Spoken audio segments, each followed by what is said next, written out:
Alors pour la plupart d'entre vous, vous êtes là depuis ce matin, donc je ne vais pas vous redire à quel point la ville de Blois est heureuse d'accueillir les membres du réseau des villes éducatrices. Pour quelques-uns, vous nous faites le plaisir de nous rejoindre à l'occasion de cette conférence.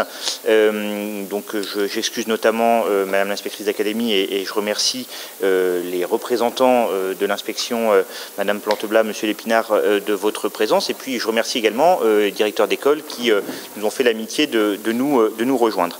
L'idée de ces rencontres, donc c'était les premières rencontres du réseau français des villes éducatrices, donc il y a un réseau d'élus en charge de l'éducation. Donc c'était de nous retrouver après la crise sanitaire, c'est de pouvoir échanger sur nos pratiques, sur nos problématiques, de pouvoir nous former aussi et de comparer un petit peu les difficultés auxquelles on pouvait être confronté. Donc ça, c'est ce qu'on a fait aujourd'hui.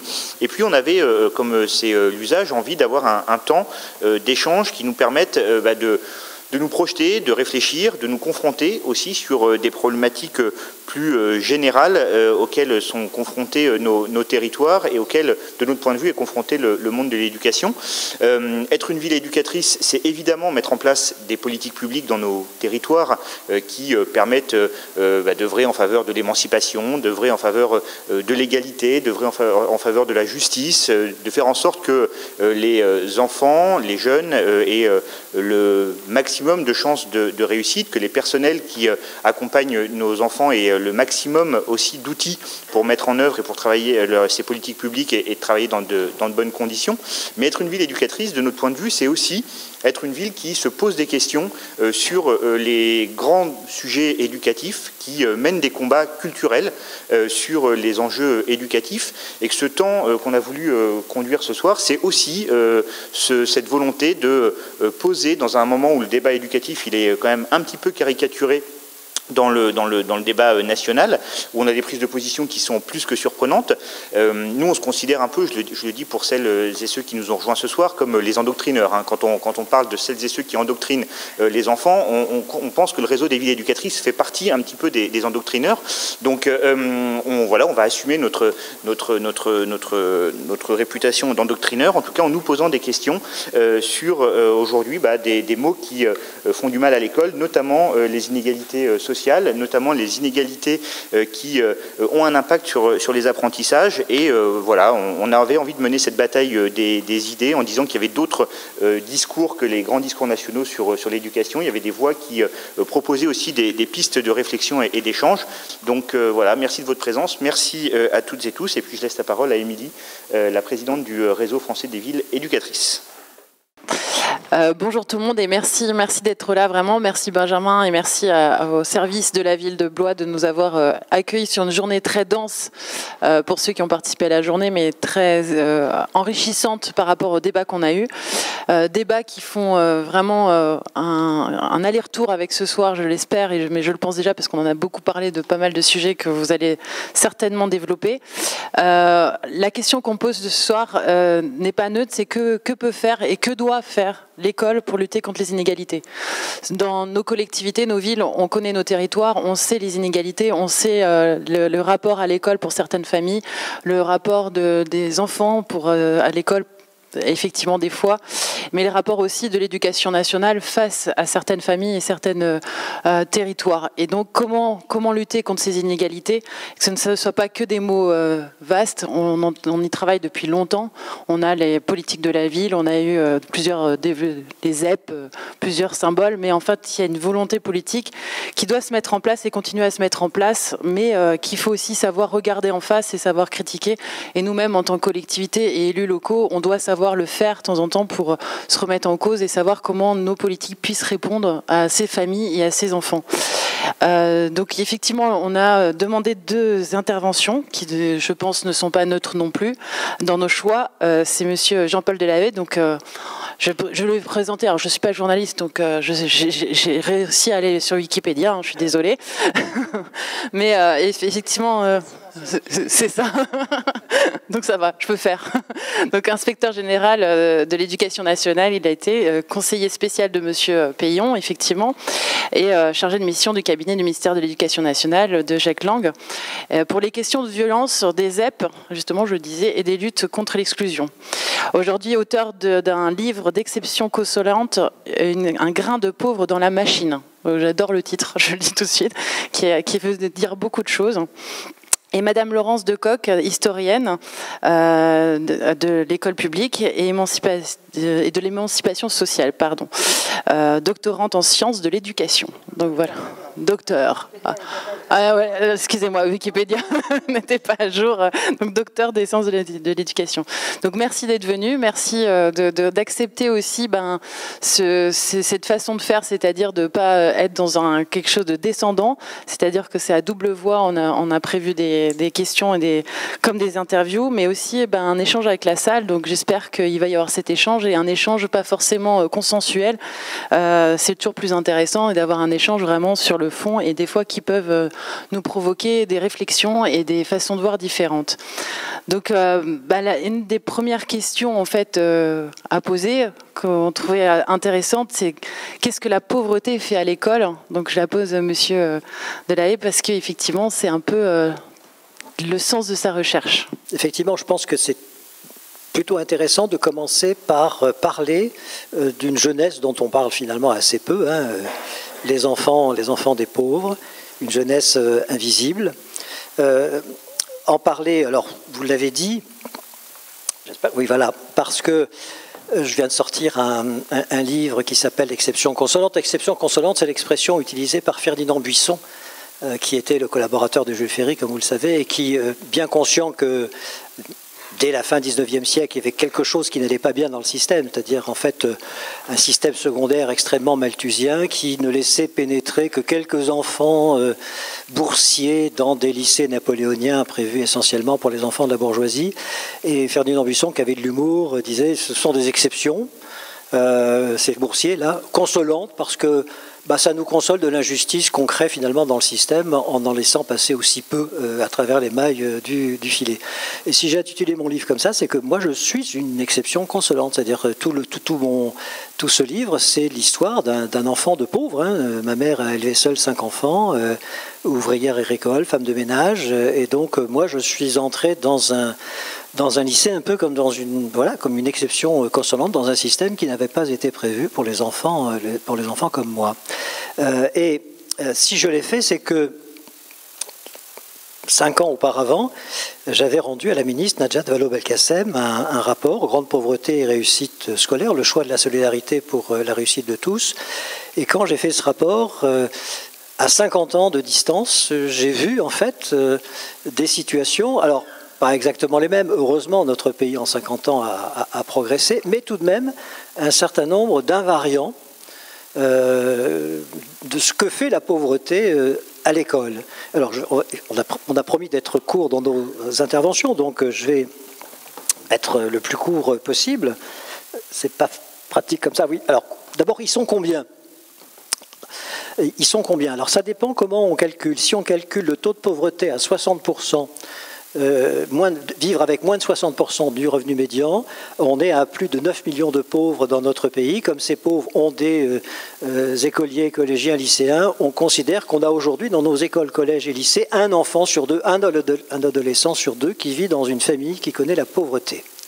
Si on fait une focale sur ce qu'est la grande pauvreté, c'est vivre avec 50, voire 40% du revenu médian. Et donc là, on tombe à d'une somme à vivre par mois et par personne autour de 800 €. Et donc là, si on fait cette focale, on est à 5 millions de personnes qui connaissent la grande pauvreté dans notre pays aujourd'hui. Comme ils ont des écoliers, collégiens, lycéens, on est à 12% de nos écoliers, collégiens, lycéens aujourd'hui qui vivent dans des familles connaissant la grande pauvreté, c'est-à-dire 12%. Ce sont des chiffres de 2019-2020. Quand j'ai fait mon rapport donc en 2015, on était à 1,2 million, c'est-à-dire que ça augmente. Il y a plus de personnes vivant dans la grande pauvreté dans ce pays. Alors, la crise sanitaire n'a rien arrangé, évidemment. Toutes les associations caritatives peuvent en témoigner. Et donc on considère que cette crise sanitaire a augmenté le nombre de pauvres d'environ 1 million dans notre pays. Donc on n'est sans doute pas loin aujourd'hui de 10 millions de personnes qui vivent dans la pauvreté. Ouvrons tout de suite une parenthèse. Grâce aux filets de sécurité sociaux qui ne sont pas tombés du ciel, mais qui sont le fruit de luttes depuis la fin de la Deuxième Guerre mondiale, on a quand même, dans ce pays, il faut le dire, un environnement social qui fait que la grande pauvreté, et la pauvreté est sans doute moins difficile à vivre dans notre pays que dans d'autres pays. Ça, il ne faut pas qu'on cesse de se le dire, parce que ces protections sociales sont combattues aujourd'hui, elles sont contestées. Ça coûte un pognon de dingue, comme on dit. Donc, il faut qu'on y fasse effectivement très attention. Mais il n'en reste pas moins que ce sont des situations, on va le dire très rapidement, qui sont évidemment plus que problématiques quand on les connaît. Alors, si on les passe en revue, qu'est-ce que la pauvreté fait à l'école? Il y a d'abord une première chose, c'est un manque permanent d'argent, des privations, des insatisfactions permanentes. Alors je l'ai connu, moi. Ma mère me demandait d'aller à l'entrée du village chaque début de mois pour voir si le facteur restait longtemps dans les maisons où il y avait des enfants. Parce que s'il restait longtemps dans les maisons où il y avait des enfants, c'est qu'il avait les allocations dans sa sacoche en cuir et qu'il payait, à l'époque, on payait les allocations en liquide. C'est le facteur qui faisait cela. Donc ce manque permanent d'argent fait qu'il y a des privations qui sont continuelles et dont certains d'ailleurs qui n'ont jamais vu la pauvreté de près sont à milieu d'imaginer ce que ça peut représenter. Je fais référence là à cette polémique absolument désolante qu'on a eue il y a quelques semaines sur la prétendue mauvaise utilisation de l'allocation de rentrée scolaire par certaines familles. C'est monstrueux d'avoir laissé entendre cela. Celui qui vous parle, moi, quand ma mère a touché les allocations une fois, elle a acheté un tour de disque. Et alors? Et puis quand j'ai touché la bourse d'entrée à l'école normale d'instituteur d'Amiens, en fin de troisième, j'ai eu une bourse un peu spécifique. Ma mère a fait tout ce qu'il fallait pour m'acheter ce dont j'avais besoin. Elle a aussi fait profiter mes frères et ma sœur de cela. Et puis il restait un petit peu d'argent, elle a acheté une télé noir et blanc d'occasion. Et alors? C'est toujours aux pauvres qu'on demande des comptes, vous le remarquerez. Est-ce qu'on demande aujourd'hui à celles et ceux qui ont bénéficié de la suppression de l'impôt sur la fortune, est-ce qu'on leur demande ce qu'ils ont fait de cet argent, puisque ça devait ruisseler dans l'économie, nous avait-on dit. Donc c'est toujours aux pauvres, finalement, qu'on demande de rendre des comptes. Autre chose, les conditions de logement.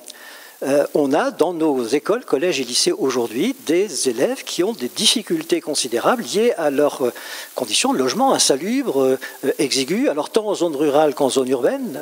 D'ailleurs, moi j'habitais en zone rurale, une maison en torchis, donc ces difficultés de logement fait que, juste un exemple, les enfants de pauvres aujourd'hui ont beaucoup de difficultés de vivre à la maison ce qu'ils apprennent à l'école. Pas de livres, pas d'endroit pour travailler, enfin bon, je ne vais pas en faire des tonnes, vous connaissez, j'imagine, cela aussi. Troisième élément, des difficultés pour s'habiller. Quand on est jeune enfant ou jeune adolescent, c'est une humiliation permanente de ne pas pouvoir être habillé conformément à la saison, etc. Moi, j'ai été habillé toute ma jeunesse avec les habits du fils de l'instit, parce qu'il avait 2 ans de plus que moi, et donc l'instituteur me donnait les habits.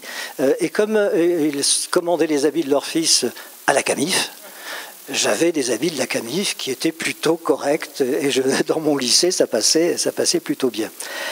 Hommage à nos écoles, collèges et lycées, qui sont au contact de ces difficultés et qui déploient des trésors d'imagination pour, je pense à ces écoles maternelles où dans les salles des maîtres, il y a des cartons avec des réserves de bonnets, de pulls, de pantalons. Je pense à ce collège d'Aubervilliers où ils ont une petite salle où il y a 3 machines à laver et on lave le linge des gamins. Bon. Donc, hommage à nos écoles, collèges et lycées, parce que c'est devenu en fait des refuges, des repères pour un certain nombre de familles. Des difficultés pour se nourrir. Dans mon rapport en 2015, je le note, il y a bien entendu toutes les difficultés liées à la malnutrition et donc toutes les difficultés sanitaires qu'il peut y avoir, mais les médecins de l'éducation nationale, quand il y en a, parce qu'aujourd'hui c'est vraiment un très très gros problème, nous disent que dans certains endroits, on a des cas de sous-alimentation. Donc des cas de maigreur liés à des alimentations qui ne sont pas suffisantes. On a aussi des difficultés pour payer les fournitures, pour payer la coopérative, pour payer les sorties scolaires. Et donc là, on raccorde avec des préoccupations qui sont forcément les vôtres sur les fournitures scolaires, par exemple. Dans mon rapport de 2015, j'ai montré, grâce à une inspectrice de l'éducation nationale à Arras, qui a fait une enquête dans sa circonscription à la rentrée 2014, j'ai montré que dans une commune qui fait des efforts pour payer les fournitures aux écoles, eh bien, il y a des écoles qui considèrent que ça suffit et on ne demande plus rien aux parents. Et il y a des écoles qui demandent, à l'époque, c'était 37 € par enfant pour l'année scolaire, alors qu'il n'y avait strictement aucune raison de demander cette somme-là. Ce que je veux dire par là, c'est que globalement, quand même, dans le système éducatif, on a des gens qui sont attentifs, on organise des bourses aux fournitures pour que ça coûte le moins cher possible, mais il y a encore quelques endroits où on se demande sur quelle planète vivent un certain nombre de nos collègues pour oser demander des choses pareilles à leurs élèves. Moi, j'ai vécu ça dans mon enfance et je peux vous dire que c'est vraiment extrêmement compliqué de ne pas pouvoir acheter toutes les fournitures scolaires. Et puis des difficultés, enfin, pour se soigner. On est un pays dans lequel, heureusement, le système sanitaire est plus que correct. La Terre nous l'envie, même si on a vu à l'occasion de la crise sanitaire quand même qu'à force de supprimer des postes dans nos hôpitaux, la situation commence à être plus que tendue. Mais globalement, quand même, ça se passe plutôt bien pour les enfants de ce pays, sauf pour la petite proportion, là, les 12% d'élèves, de jeunes qui vivent en situation de grande pauvreté, tant en zone rurale qu'en zone urbaine, qui ont des difficultés pour accéder aux soins. En zone rurale, c'est les délais, c'est les transports. Et donc, on a aujourd'hui beaucoup de difficultés encore. Je me souviens de ces écoles prioritaires du Havre, où les enseignants me disent « mais il y a encore 40% des caries dentaires qui ne sont pas soignés dans nos établissements ». Alors, qu'est-ce qu'on fait de cela ? Et rassure-toi, Laurence, j'en ai plus pour très longtemps. Alors, là, j'ai un petit problème avec ma souris, au secours.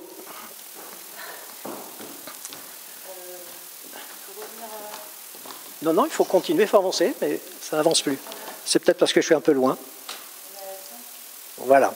Alors, qu'est-ce qu'on fait de ça quand on est dans un système éducatif ? D'abord, bien comprendre que le système éducatif ne peut pas répondre à tout.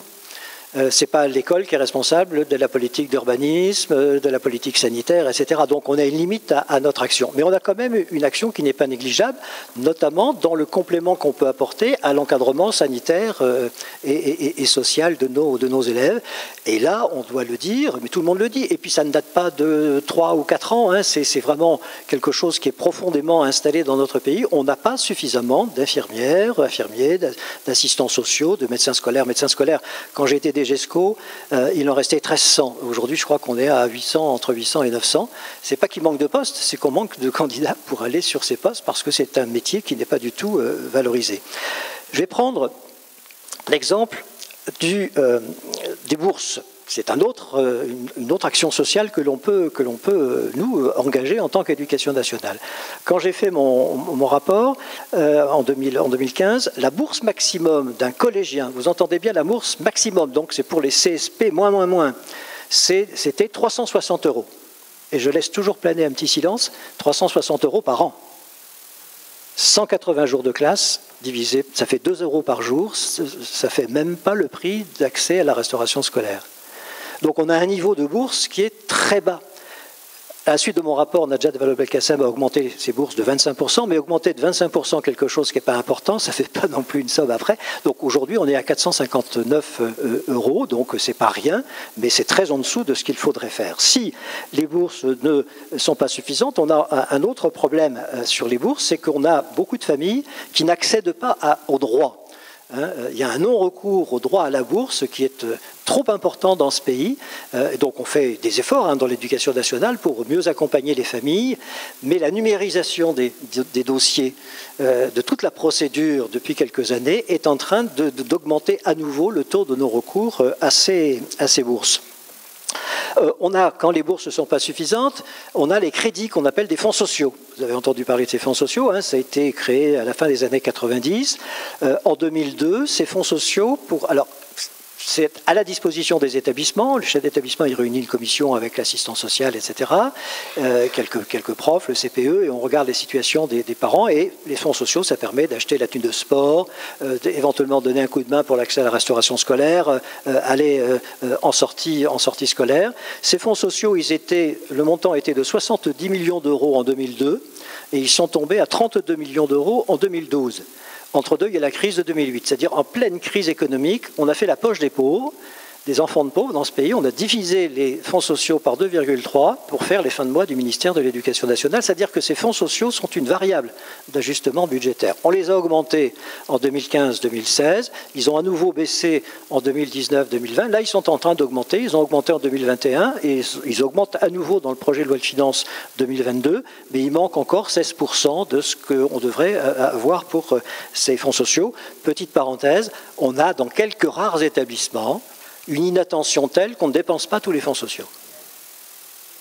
Et donc ça, c'est quand même un vrai sujet dont on pourra peut-être parler, je ne veux pas être trop long.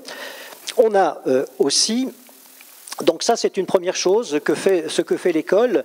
On voit qu'on ne peut pas dire qu'on ne fasse rien, mais on n'est pas au niveau de ce qu'il faudrait faire compte tenu des difficultés rencontrées par certains élèves. Et puis je prends un dernier exemple, puisqu'on sait que ce n'est pas seulement dans le temps scolaire que les difficultés sont importantes pour les élèves qui sont en grande difficulté, en grande détresse, c'est aussi après la classe selon qu'on est ou pas accompagné dans son travail personnel.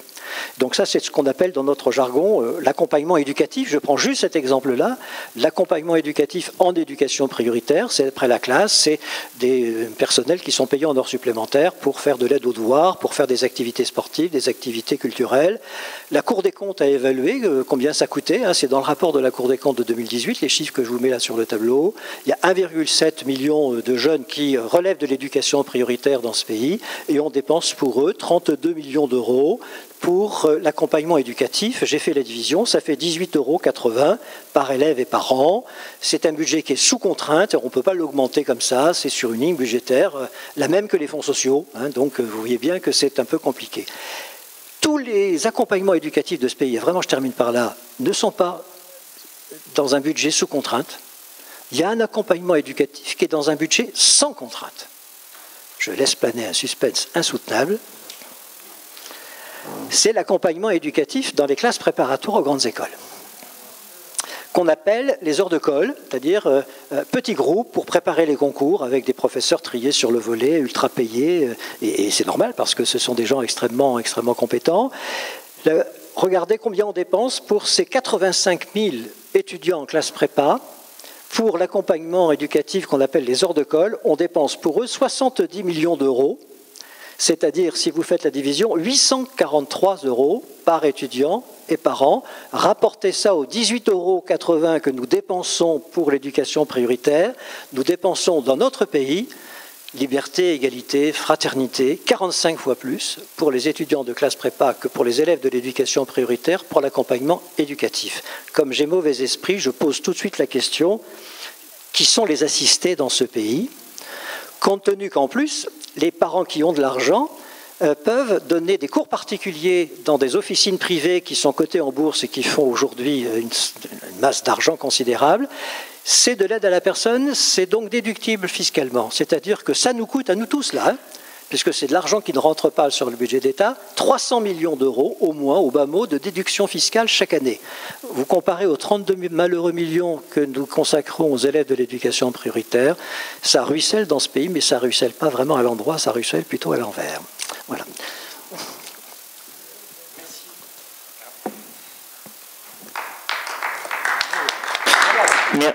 Merci beaucoup pour ce propos, qui fait vraiment écho aussi à ce qu'on peut vivre dans les territoires qui n'ont pas forcément l'image de ghetto ultra défavorisés. Une ville comme Blois, par exemple, c'est dans si on prend les quartiers nord de Blois, donc l'éducation prioritaire, 78% de la population scolaire vit sous le premier décile.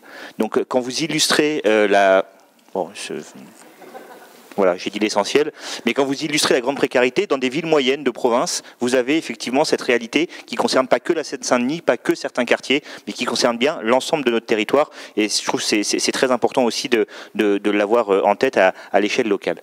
Alors, dans votre livre, Laurence Decoq, là on a parlé des conditions matérielles, il y a aussi l'enjeu effectivement de comment est-ce qu'on répond intellectuellement aussi à ces questions de grande pauvreté, comment est-ce qu'on retrouve aussi des axes d'émancipation, mais l'émancipation, vous le décrivez, aujourd'hui c'est un mot qui a plusieurs facettes, qui a plusieurs sens, et il y a plusieurs sens qui sont donnés aussi à l'émancipation. Depuis quelques années, il y a une idée d'une émancipation un petit peu libérale qui s'est affirmée de plus en plus. Et puis, ce que vous dites, c'est qu'avant, il y avait l'idée que s'émanciper, c'était mener des combats collectifs, et c'était en tout cas s'émanciper au sein d'un collectif, que ça a un petit peu disparu. Est-ce que vous pouvez peut-être nous rappeler un petit peu la trajectoire qu'on a connue en France sur ces questions d'émancipation individuelle et collective, et puis comment est-ce que aujourd'hui on peut peut-être requalifier tout simplement les différents discours et rappeler où est-ce qu'ils se situent aussi dans le débat intellectuel autour de cette notion d'émancipation qui est un petit peu un mot valise. Eh ben, merci beaucoup. Moi aussi, évidemment, j'en profite pour remercier toutes celles et ceux qui sont à l'origine de cette rencontre, pour dire aussi à quel point c'est important pour moi de rencontrer des gens qui sont aussi extérieurs au monde spécifique de l'école, de dialoguer avec vous, d'essayer de trouver un petit peu des pistes, des remèdes avec vous. Remèdes parce que voilà, je vais développer un petit peu, mais je pense qu'effectivement, il y a un certain nombre de mots MAUX de l'école sur lesquels il va falloir intervenir assez rapidement.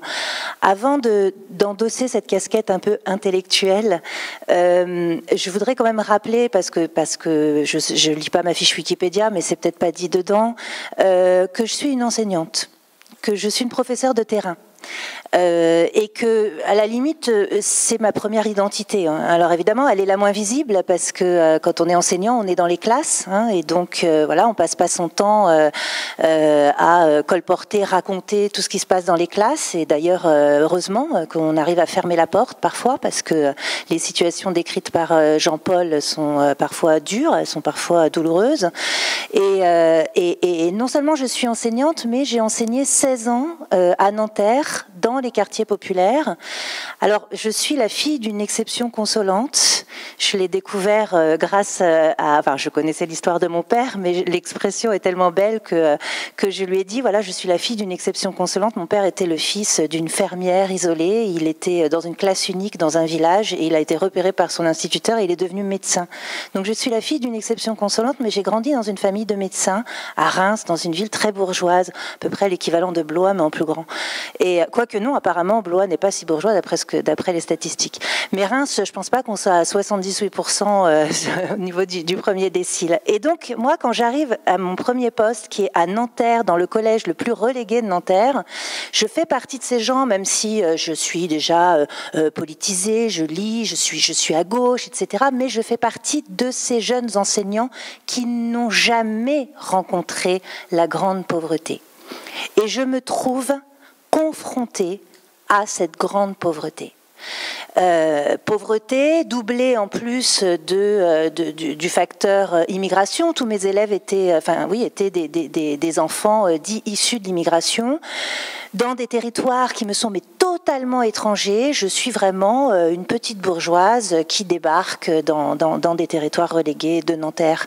Et je ne comprends pas ce qui m'arrive. Je ne suis absolument pas du tout formée à ça. Moi, j'ai l'agrégation d'histoire, donc je fais partie de l'élite qui aurait dû être en prépa. Bon, je sais pas, j'ai eu un truc qui n'a pas collé. Voilà, et je me retrouve dans ce collège. Je suis la seule prof titulaire du collège. Il n'y a que des contractuels, et quand j'arrive, je tourne nez à nez avec un troisième. À l'époque, le troisième, ça me semblait très très grand. Il me dit, de toute façon, vous ne resterez pas plus de 15 jours. Et, ah bon? Et donc, mais pourquoi? Mais parce que tous les profs qu'on a eus ne restent pas plus de 15 jours. Et en fait, j'ai compris plus tard que, comme il n'y avait que des vacataires à l'époque qui faisaient 200 heures, les jeunes vacataires partaient, et les gamins pensaient que c'était eux qui avaient réussi à faire partir les vacataires. On en était là quand même. Bon, et ces situations-là de l'intendant qui paye la cantine d'un élève sans le dire, pour que l'élève puisse continuer à manger. Des enseignants, moi, mes collègues, qui laissent traîner des stylos. Oh, je l'ai malencontreusement oublié, parce qu'on a des élèves qui n'ont pas de stylos. Des profs qui vont bosser en colère tous les matins J'ai 25 ans, 26 ans, 27 ans, on est tout jeune, c'est ça qu'on découvre. On a la rage au ventre quand on voit ça. On a la rage au ventre quand on voit l'abandon de certains de nos élèves. Ensuite, je suis passée au lycée et Nanterre, parce qu'il faut parler aussi de cette ville. Nanterre appartient aux Hauts-de-Seine, et les Hauts-de-Seine, en fait, c'est le département dans lequel le différentiel de richesse est extrêmement important, sans doute le plus important entre Neuilly et Nanterre, justement. Donc nous, on voyait très très bien aussi la différence de traitement entre des élèves de Neuilly et des élèves nantériens, ville communiste, pour laquelle d'ailleurs les élus faisaient beaucoup de choses, hein. Mais malgré tout, voilà, j'ai travaillé dans un établissement qui est resté en préfabriqué pendant des années. Il pleuvait dans les classes. Concrètement, ça, ce sont les régions. Hein. Quand on est en lycée, c'est les régions. Quand on est en collège, ce sont les départements. Il pleuvait dans les classes. On mettait des bassines. Un jour, on a pris une photo avec mes élèves. Ils avaient pris un parapluie pour alerter le conseil régional. Alors, je dis ça parce que j'ai pas simplement la casquette de l'historien, de l'historienne, de l'essayiste ou de la militante. Je me suis aussi construit à partir en fait des réalités que j'ai éprouvées en tant que praticienne. Et c'est important parce que toute cette question de la justice sociale que j'ai aujourd'hui, c'est vrai, chevillée au corps et que je clame comme je peux, avec d'autres évidemment, dans les débats publics comme une urgence sociale, elle me vient de là, c'est pas de la théorie, hein, c'est vraiment pas de la théorie, c'est pas du positionnement purement idéologique, c'est vraiment ce que j'ai vécu sur place et à quel point ça m'a forgé véritablement à la fois un amour du métier, à la fois aussi la conscience de l'utilité du métier, mais aussi comment ce métier est empêché. Et il est empêché par des choses que nous ne maîtrisons pas, nous, quand nous sommes enseignants. Ça, c'est la première chose. Et la deuxième chose aussi qui explique la colère, et l'introduction y a un peu fait mention, c'est que toutes ces urgences-là, moi je dis souvent que l'école est en état d'urgence, hein, pour reprendre un terme d'actualité, toutes ces urgences-là, qui devraient être quasiment les seuls sujets débattus dans l'espace public aujourd'hui sur l'école, parce que ce qu'on vous dit là, apparemment vous le connaissez, donc vous savez bien que nous n'exagérons pas, hein, que tout ce qui a été décrit est quelque chose qui est insupportable. En réalité, c'est insupportable. Et ce sont ces questions-là qui devraient être sur le devant de la scène à chaque fois qu'il est question de l'école. Est-ce que c'est le cas ? Pas du tout. Et la dernière polémique, je ne sais même pas comment la qualifier, non, enfin, elle est absurde, elle est grotesque, elle est pathétique, sur le Figaro Magazine et les enseignants qui endoctrinent leurs élèves. Cette dernière polémique, elle est vraiment symptomatique d'une volonté politique d'invisibiliser la seule question qui vaille aujourd'hui dans l'école, c'est-à-dire ce que la pauvreté fait à l'école. Voilà. Et ça, du coup, ça double la colère. Parce que le prof qui paye la cantine de son élève, le prof qui laisse traîner ses stylos, le prof qui, effectivement, moi, je donnais les vêtements de mon fils, je laissais traîner, ou voilà, qui sort de sa classe et qui tombe sur la une du Figaro Magazine, mais enfin, voilà, concrètement, c'est ça aujourd'hui auquel on est confronté. Et donc, voilà, le livre que j'ai écrit et qui s'appelle École publique et émancipation sociale, c'est aussi un peu un cri du cœur pour dire nous allons profiter de la fenêtre d'opportunité de la campagne électorale pour dire remettons les vrais sujets sur l'école sur le devant de la scène. Hein. L'une des opportunités de ces moments qui, à mon avis, s'annoncent un petit peu douloureux, c'est quand même aussi de libérer la parole sur des sujets importants. En tout cas, on va essayer de le faire.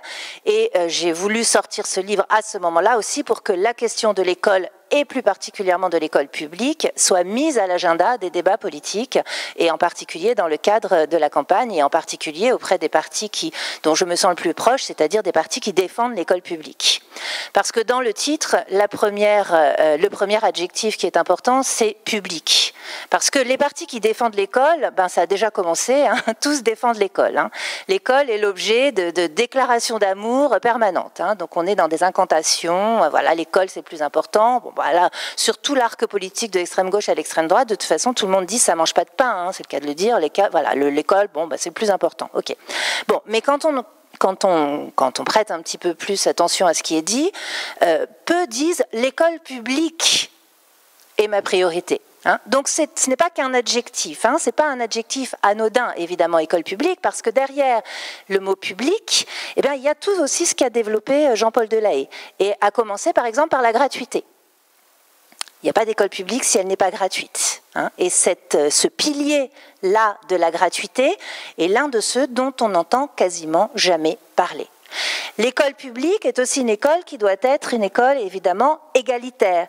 Égalitaire au sens d'une école qui vise à supprimer les injustices, ou plus que ça, qui vise à la justice sociale. C'est-à-dire une école qui, pour le dire très simplement, doit donner plus à ceux qui ont moins. Disons-le comme ça, retrouvons des formules assez simples. Une école qui doit donner plus à ceux qui ont moins. Bon, bah là, vous avez eu chiffré l'équation montrant qu'on est complètement dans le contraire des idéaux de l'école publique. Puisqu'aujourd'hui, on a des budgets qui vont en très grande priorité vers ceux qui ont déjà beaucoup. Donc, école publique, c'est le premier titre, c'est la première partie de la formule de mon livre, et émancipation sociale. Pourquoi émancipation sociale? C'est un mot, émancipation, qui est à la fois suranné et désubstantialisé. Il revient un petit peu, mais il ne revient pas tant que ça dans le discours de la gauche. Or, c'est un mot de gauche. Et c'est l'un des mots de la gauche qui a été un petit peu laissé de côté, qu'on a laissé un petit peu s'effilocher. Et évidemment, quand la gauche laisse s'effilocher des concepts importants, ils sont immédiatement récupérés. Et ils sont récupérés par des gens qui font de ce concept ce qu'au départ, il n'est pas forcément. Et en particulier, aujourd'hui, le terme d'émancipation est dans la bouche de certains acteurs politiques le synonyme de la libre entreprise de soi. Voilà. C'est la libre entreprise de soi. C'est-à-dire s'émanciper, c'est se dépasser. On entend beaucoup ça, il faut se dépasser soi-même, il faut fournir tous les efforts que l'on peut, et puis tout ça dans une saine émulation, par la concurrence, parce que la concurrence, comme on sait, ça fait tout naturellement se dépasser, n'est-ce pas? C'est une croyance, c'est une croyance que certains ont. Et donc, cette émancipation est aujourd'hui un terme que l'on voit sans aucun problème fleurir dans le monde entrepreneurial, dans le monde de l'école privée, un petit peu partout, voilà, mais pas dans sa spécificité initiale qui est celle du discours d'une gauche d'émancipation, parce qu'on parlait avant de la gauche d'émancipation. C'est quoi cette émancipation dans la gauche d'émancipation? Ce n'est pas du tout une logique entrepreneuriale, ce n'est pas la libre entreprise de soi. Il y a effectivement l'idée de se libérer des aliénations. Ça, indéniablement, nous sommes tous, et surtout les enfants, en prise avec un certain nombre d'aliénations. Ces aliénations, elles enferment, et la voie vers l'émancipation est une manière un petit peu de se libérer de tout ce qui enferme, d'en prendre conscience d'abord, et ensuite de tout faire pour se libérer de tout ce qui enferme. Ce qui enferme, c'est plein de choses. Ce sont des formes d'emprise, des emprises idéologiques, des emprises communautaires, des emprises religieuses, des emprises adolescentes, des emprises parentales. Il y a tout un tas d'emprises. Donc la question de la désaliénation des enfants, elle est évidemment fondamentale. Mais elle ne se fait pas en concurrence avec d'autres. Parce qu'évidemment, si je prends cette définition-là de l'émancipation, on ne voit pas bien en quoi la concurrence avec d'autres va aider à me désaliéner de mes emprises adolescentes, par exemple. Non, pas du tout. Donc elle se fait en coopération avec d'autres, ce qui est déjà plus du tout la même chose. Parce que ce qui est mis en avant, c'est la dimension plus qu'utile, en fait, nécessaire du collectif. Et donc il ne peut y avoir émancipation, même individuelle, que dans un cadre collectif qui est celui de la coopération et qui n'est pas celui de la concurrence. Ça, c'est la première chose. Maintenant, moi, je parle d'émancipation sociale.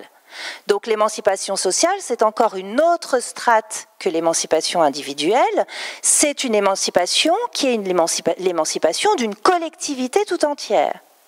C'est donc finalement un projet qui vise à transformer le collectif. Transformer le collectif sur des bases plus justes. Aller vers du plus juste. Le plus juste, c'est la justice. Aller vers la justice sociale. Autrement dit, une somme d'émancipation individuelle en coopération dans le cadre d'un collectif, lequel est destiné à construire une nouvelle société, donc à une transformation sociale. Alors là, évidemment, vous allez me dire, c'est quand même un peu utopique votre truc. Voilà. Eh bien, j'ai envie de vous répondre, et je vais d'ailleurs le faire, oui, c'est utopique. Bien sûr que c'est utopique. Et bien sûr que je crois urgent d'irriguer les débats publics, en particulier sur l'école, d'utopie. Parce que, en réalité, ça a toujours existé. Lorsque les révolutionnaires, et je le raconte dans mon livre, lorsque les révolutionnaires sous la Révolution française inventent l'éducation nationale, parce qu'ils n'ont pas fait qu'inventer l'instruction publique, ils ont inventé l'éducation nationale, je parle de la formule. Lorsqu'ils inventent l'éducation nationale, alors qu'ils sont en situation de révolution, de guerre, etc., quel est leur langage ? Leur langage, c'est celui de l'utopie. Que disent-ils? Ils disent penser l'école, c'est se projeter vers un futur meilleur. Penser l'école, c'est se projeter vers un futur meilleur. S'il y a bien un lieu dans lequel on peut penser utopie, c'est l'école. Donc oui, bien sûr, mon but consiste à irriguer, à redonner ces titres de noblesse à l'utopie et à irriguer les débats publics sur l'école d'une utopie. Ce qui ne veut pas dire, évidemment, que les propositions que je fais dans ce livre ou que nous faisons collectivement ailleurs sont des propositions qui ne sont pas faisables. Ça veut simplement dire que, pour le dire de manière un peu imagée, je re-règle la boussole. Et cette boussole, je la règle pas simplement vers la réduction des inégalités, qui là aussi on va en parler, c'est aussi une formule avec laquelle finalement tout le monde est d'accord. Jamais vous aurez un ministre ou un représentant politique qui vous dira, écoutez, moi les inégalités scolaires, je trouve ça très bien, j'aimerais que personne n'y touche. Je veux dire, ça n'arrivera jamais. Hein. Donc évidemment que tout le monde est contre les inégalités. Donc bon, si tout le monde est contre les inégalités, et si on en est là où on en est, c'est bien qu'à un moment donné, on n'a pas très bien su formuler le problème ni ses solutions. Donc juste reparamétrer la boussole et la reparamétrer vers une direction qui est celle de la justice sociale et qui est celle de la priorité qui doit dicter l'ensemble des réformes éducatives, à savoir, je le répète, donner plus à ceux qui en ont le plus besoin, quitte à réorienter l'argent public, car on parle bien de redistribution des richesses, donc quitte, pas simplement quitte, d'ailleurs c'est une condition, réorienter l'argent public vers ceux qui doivent être les bénéficiaires d'une redistribution. Donc voilà un petit peu tout ce que je développe comme idée dans ce livre, en l'inscrivant aussi historiquement et en m'inscrivant dans la filiation de ceux qui sont nombreux et qui l'ont pensé bien avant moi.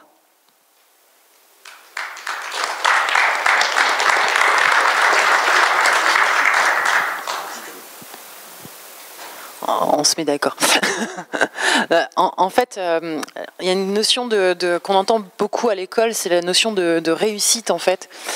Et la réussite, pour moi, on en parle dans la pauvreté. Enfin, je fais écho aussi parce que moi, avant d'être élue, j'étais directrice de centre social et moi aussi, j'ai découvert la pauvreté d'un coup et que je n'ai pas été formée et que c'est pas si simple en fait de travailler avec la pauvreté sans la juger, sans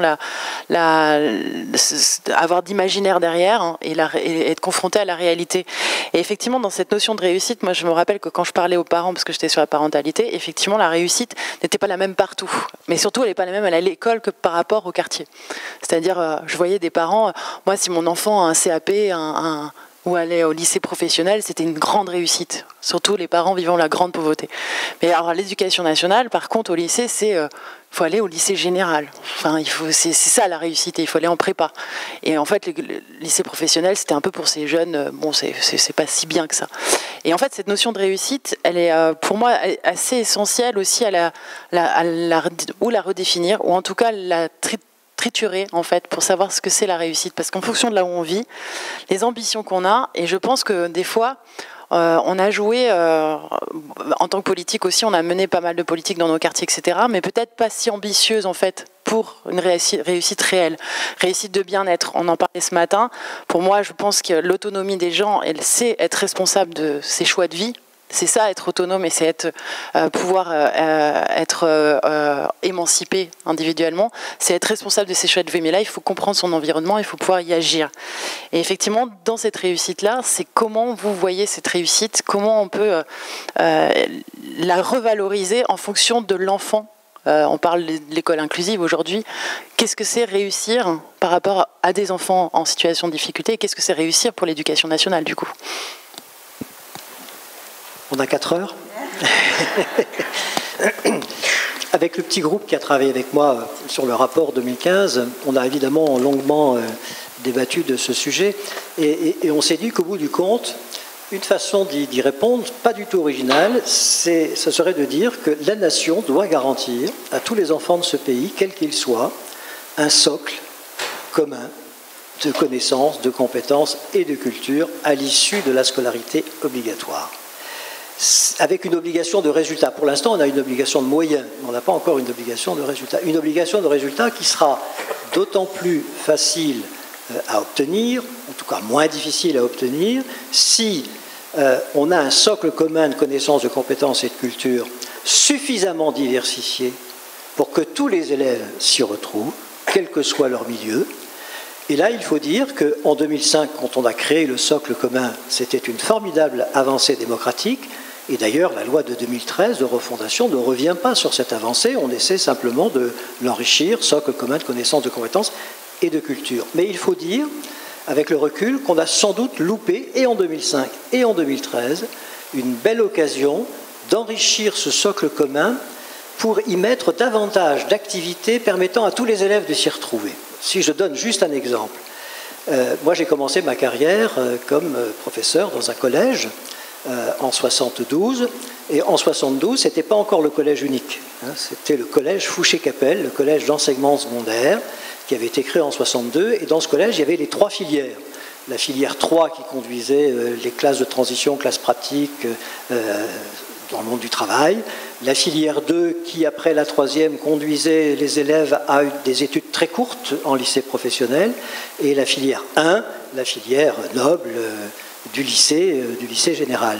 Mais dans ce collège d'enseignement secondaire, il y avait par exemple des activités manuelles.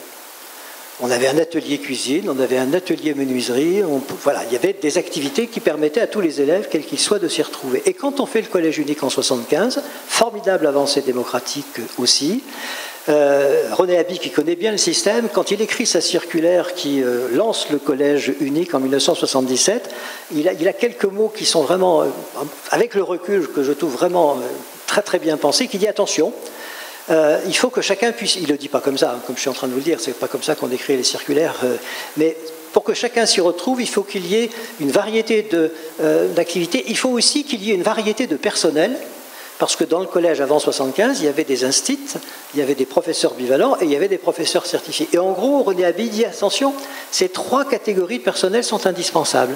Parce que quand on fait le collège unique, c'est des classes hétérogènes.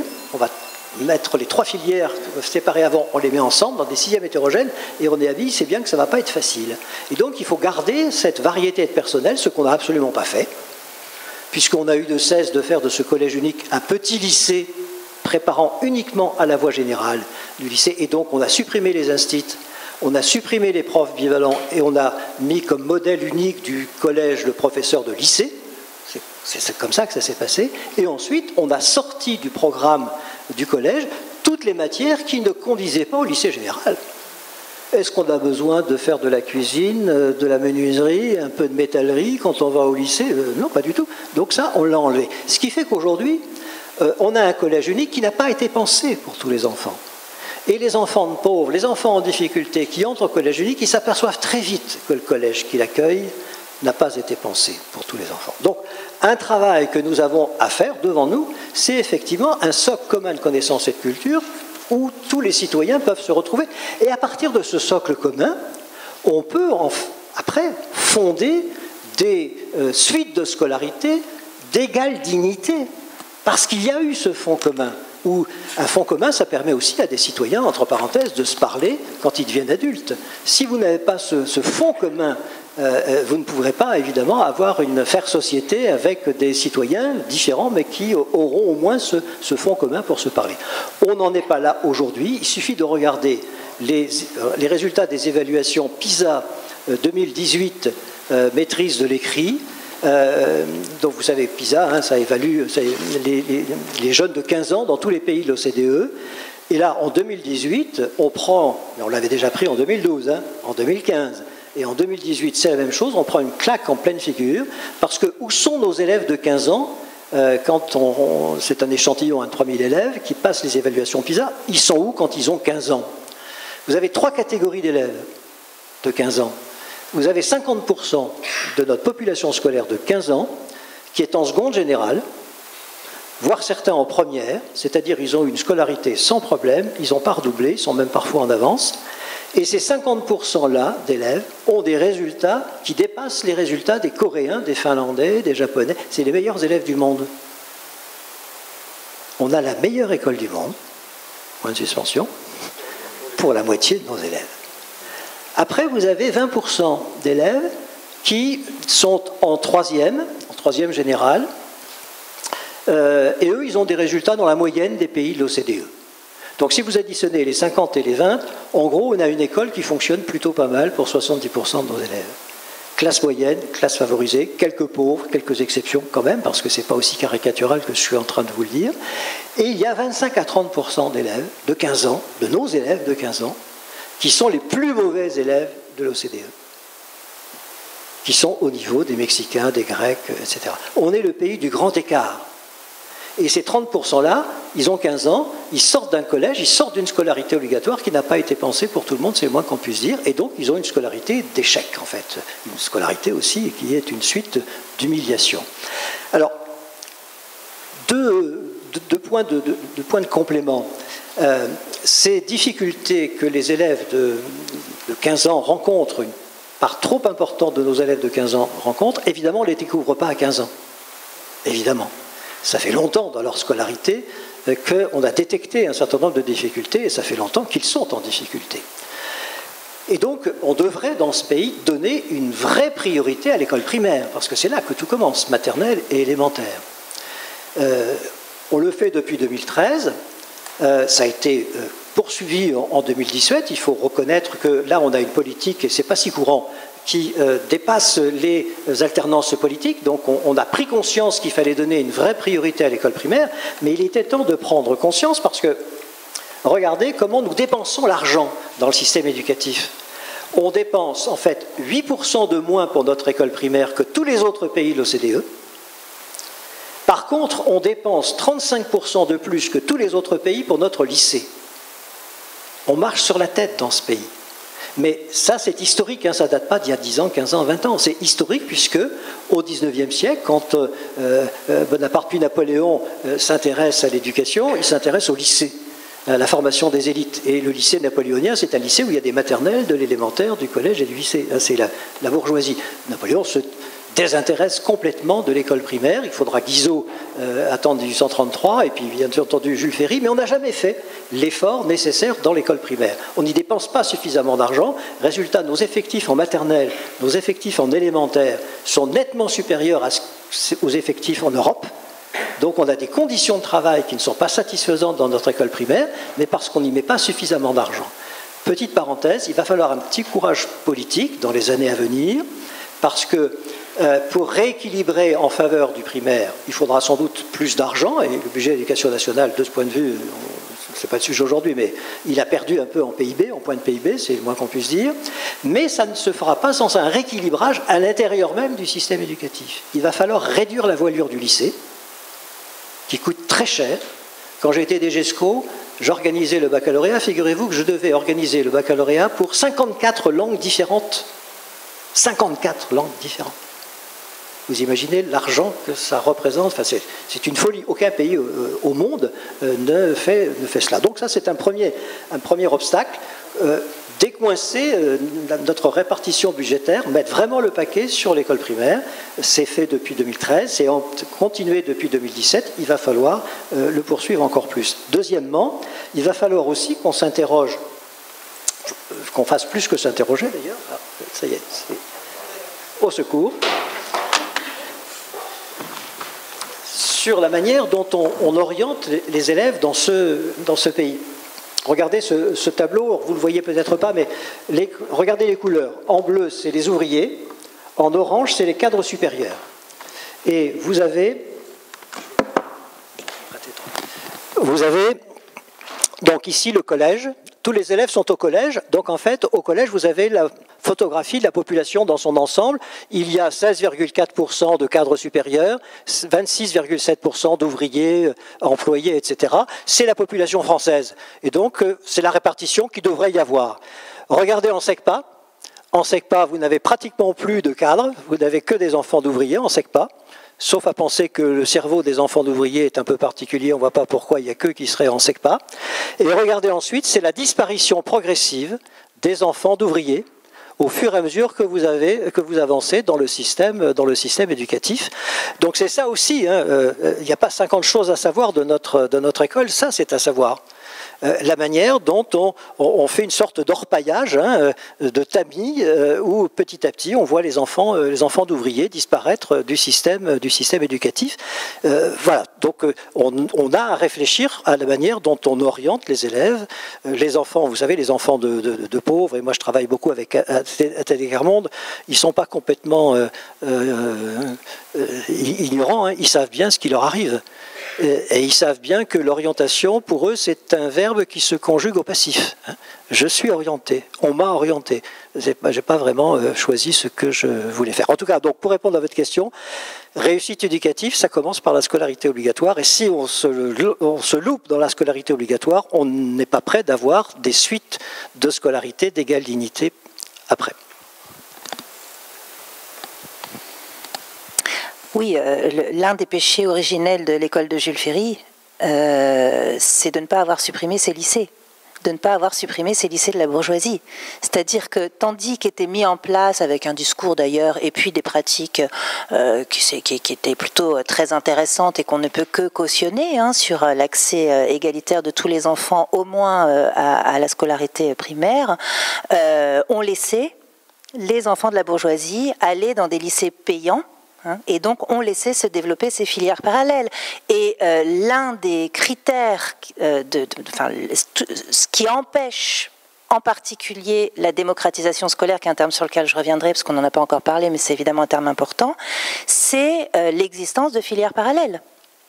On a parlé tout à l'heure des prépas, on pourrait parler évidemment des grandes écoles, on pourrait parler bien entendu des établissements privés, des établissements publics, etc. Tant qu'il existera dans le système éducatif des filières parallèles, tant qu'il n'y aura pas une vraie politique qui vise à réduire ces filières parallèles, comme ça a été le cas d'ailleurs avec le collège unique. Le collège unique, la philosophie, la boussole, parce que j'aime bien parler de boussole, de cette décision, c'était justement de rendre unique un SAS qui était divisé en filières parallèles. Voilà. Et en fait, jusqu'à, on va dire, aux années 80, les politiques éducatives de démocratisation scolaire ont été dans ce sens-là.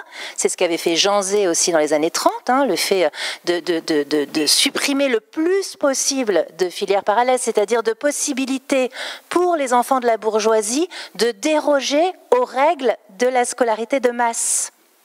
C'est ça les filières parallèles. Voilà. Et ça, c'est évidemment l'un des péchés originels, à mon avis, le plus important de l'école de Jules Ferry, sur lequel on a beaucoup de mal à revenir, parce que les enfants de la bourgeoisie, faut pas être caricatural, c'est pas les enfants de droite. Il existe évidemment une bourgeoisie de gauche qui met ses enfants dans ces établissements. Hein, donc quand je dis que c'est difficile de revenir dessus, c'est parce qu'évidemment on s'adresse aussi à des gens qui ont des comportements qui ne sont pas tout à fait en concordance avec les idéaux qu'ils portent. Ça aussi, à un moment donné, il faut se parler franchement. Et Jean-Paul Delahaye parlait de courage.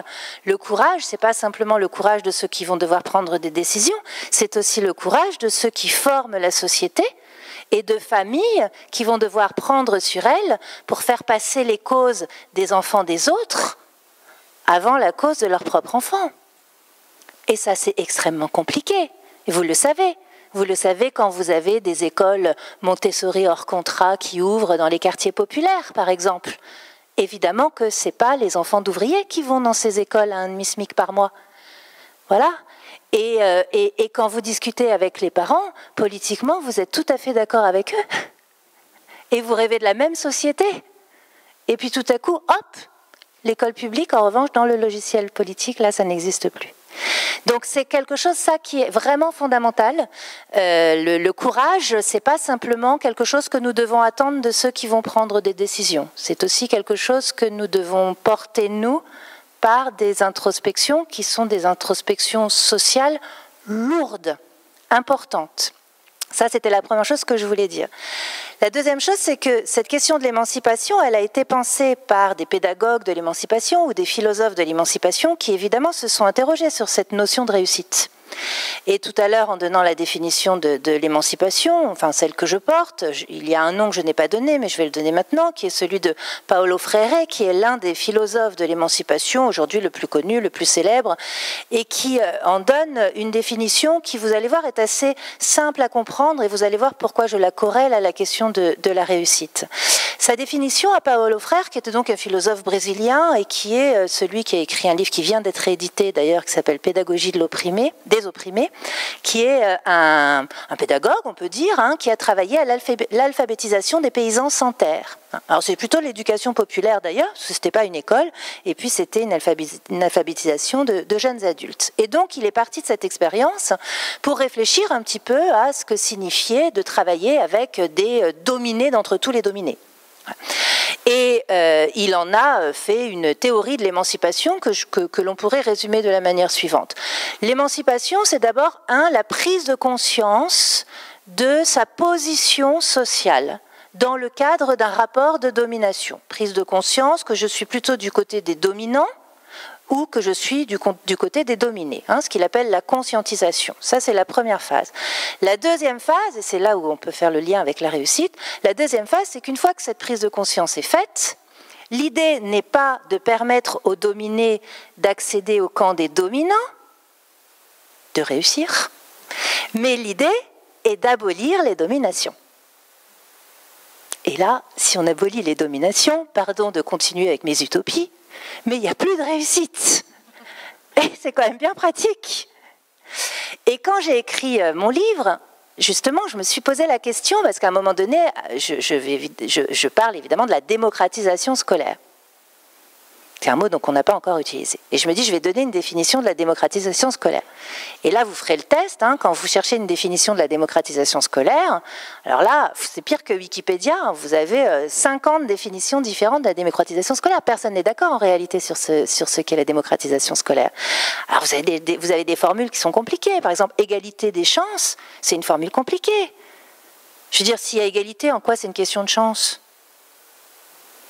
Il y a des politiques d'égalité. En quoi ont-elles un lien avec la question de la chance ? Et puis, comme l'ont montré plein de sociologues, en particulier François Dubé, quand on intériorise l'idée de l'égalité des chances, c'est-à-dire qu'en fait, un enfant, il sait, il a intériorisé le fait qu'on lui donnait toutes les possibilités de réussir, et puis il ne réussit pas. Alors c'est que vraiment, c'est quand même de sa faute, quoi. Donc c'est ce qu'il appelle des inégalités justes. Donc on lui fait intérioriser l'idée que les inégalités sont justes, puisqu'on lui a donné toutes les chances possibles et il a échoué. Vous savez, c'est cet enfant auquel on dit « mais travaille ». Et il y avait, quand j'étais à une autre conférence comme ça, il y avait une intervenante qui parlait des maternelles, et elle donnait un exemple d'une instite qui dit à une petite fille « mais réfléchis ». Et la petite fille, elle dit « mais je sais pas comment on fait ». Elle lui répond, je ne sais pas comment on fait. Ben oui, concrètement, c'est ça, je ne sais pas comment on fait. Mais réfléchis dans ta tête. Ben, je ne sais pas ce qui se passe dans ma tête. Elle répond, je ne sais pas ce qui se passe dans ma tête. En fait, voilà, concrètement, on est dans des situations qui sont dans des situations comme ça, avec des enfants, dans certaines catégories de population, oui, qui effectivement ne savent pas ce que veut dire réfléchir. Ça ne veut pas dire qu'ils ne réfléchissent pas. Ça veut dire qu'ils n'ont pas la conscientisation qu'ils sont en train de faire un acte cognitif qui est celui de réfléchir. Donc on part de loin On part de très très loin. Voilà. Et donc on supprime la question de la réussite avec l'abolition des dominations. Donc c'est super. Donc je cherche une définition de la démocratisation scolaire et je me dis non, je ne vais pas prendre une définition dans laquelle il y a l'idée de réussite. Je ne vais pas dire c'est permettre à tous les enfants de réussir de manière égalitaire. Je ne vais pas le dire parce que, en réalité, comme l'a dit Jean-Paul, la réussite c'est une construction sociale. Aujourd'hui, on considère que réussir, c'est faire des grandes études, c'est devenir médecin, c'est de passer l'agrégation, c'est de devenir avocat, etc. Et personne ne dira qu'il a très très bien réussi, il a eu un CAP de chaudronnerie. Donc c'est bien une construction sociale. Et donc pour lutter contre une construction sociale, il faut déconstruire ce qu'il y a derrière, et c'est ce que disait Jean-Paul, c'est-à-dire mettre à égale dignité les matières accessibles à tous les enfants, de telle sorte à ce que l'intellectuel, le manuel, soit mis à équivalence et qu'un jour peut-être, dans ma boussole de l'utopie, le CAP chaudronnerie aura une égale dignité que le métier d'avocat. Donc je ne vais pas mettre réussir dans ma définition de la démocratisation. Et finalement, en me triturant un petit peu la tête, ce que j'ai gardé, c'est exactement ce que tu disais, c'est-à-dire que c'est permettre... c'est donner la possibilité à l'ensemble des élèves d'accomplir la trajectoire scolaire de leur choix. Et tout est dans le choix. Parce qu'il y a choix s'il n'y a pas orientation contrainte. Il y a choix si l'ensemble des matières a été proposé à égale dignité et que l'élève lui-même n'a pas intériorisé les hiérarchies disciplinaires. Ce sont les premiers à les intérioriser. Ils savent très bien que le sport, la musique, tout ça, c'est moins important, qu'on le répète tout le temps. Donc, déjà, première phase de ma définition, cette question de permettre, donc accompagner cette question du choix, donc de l'orientation non contrainte. Et puis la deuxième phase de la définition, c'est d'offrir, mais c'est évidemment c'est juste un complément, d'offrir le même accès, d'offrir un accès à la même culture scolaire à l'ensemble des enfants. Et culture scolaire au sens véritablement de pas simplement des contenus d'enseignement, mais aussi de comment on apprend. Comment on apprend. Parce qu'évidemment, c'est là où ça pêche. Un enfant de 3 ans qui est issu d'une famille de la bourgeoisie sait très bien comment on apprend. Quand votre enfant, à 1 mois, vous commencez à lui expliquer que ça c'est A, B, C, que ça c'est rouge, bleu, vert, je veux dire, il arrive à 3 ans, il connaît exactement la commande de l'école. Ce n'est pas le cas de tous les enfants. Donc, la question du choix non contraint, la question de l'accès égalitaire à la culture scolaire, ça pour moi, c'est vraiment la définition de la démocratisation et on voit bien comment on court-circuite en fait la question de la réussite. Ça, c'est la première chose. Maintenant, les obstacles, je termine là-dessus pour ne pas être trop longue. Jean-Paul en a donné un certain nombre d'obstacles.